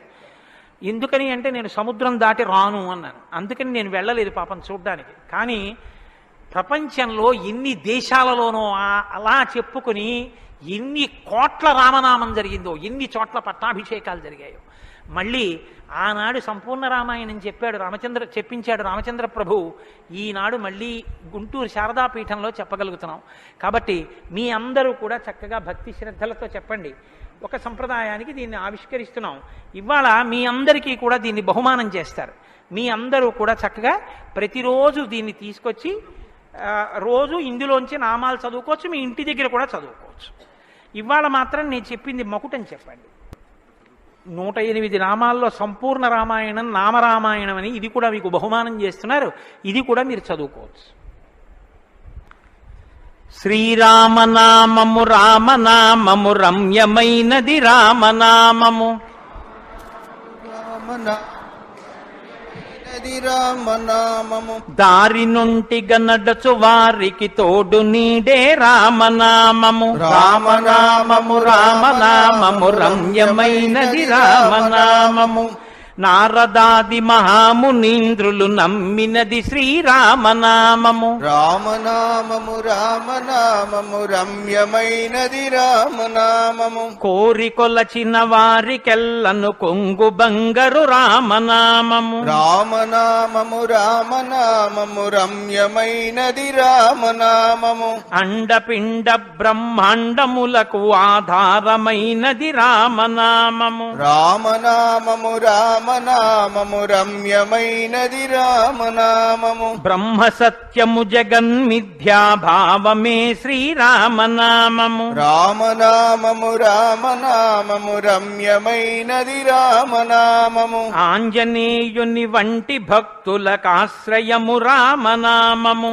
రామనామము రామనామము రమ్యమైనది రామనామము రాకడయు పోకడయు లేనిది రమ్యమైనది రామనామము రామనామము రామనామము రమ్యమైనది రామనామము నిర్వికారము నిర్వికల్పము నిర్గుణము శ్రీరామనామము రామనామము రామనామము రమ్యమైనది రామనామము జీవితంబున నిత్య జపముగ చేయవలె శ్రీరామనామము రామనామము రామనామము రమ్యమైనది రామనామము నిజ స్వరూపము బోధకంబగు తారకము శ్రీరామనామము రామనామము రామనామము రమ్యమైనది రామనామము వేదవాక్య ప్రమాణములచే అలరుచున్నది శ్రీరామనామము రామనామము రామనామము రమ్యమైనది రామనామము తల్లివలె రక్షించు సుజనుల నెల్ల కాలము రామనామము రామనామము రామనామము రమ్యమైనది రామనామము మంగళంబగు భక్తితో పాడిన శుభకరంబగు శ్రీరామనామము రామనామము రామనామము రమ్యమైనది రామనామము. స్వస్తి. రేపు 6:30 తిరిగి ప్రవచనాన్ని ప్రారంభం చేద్దాం.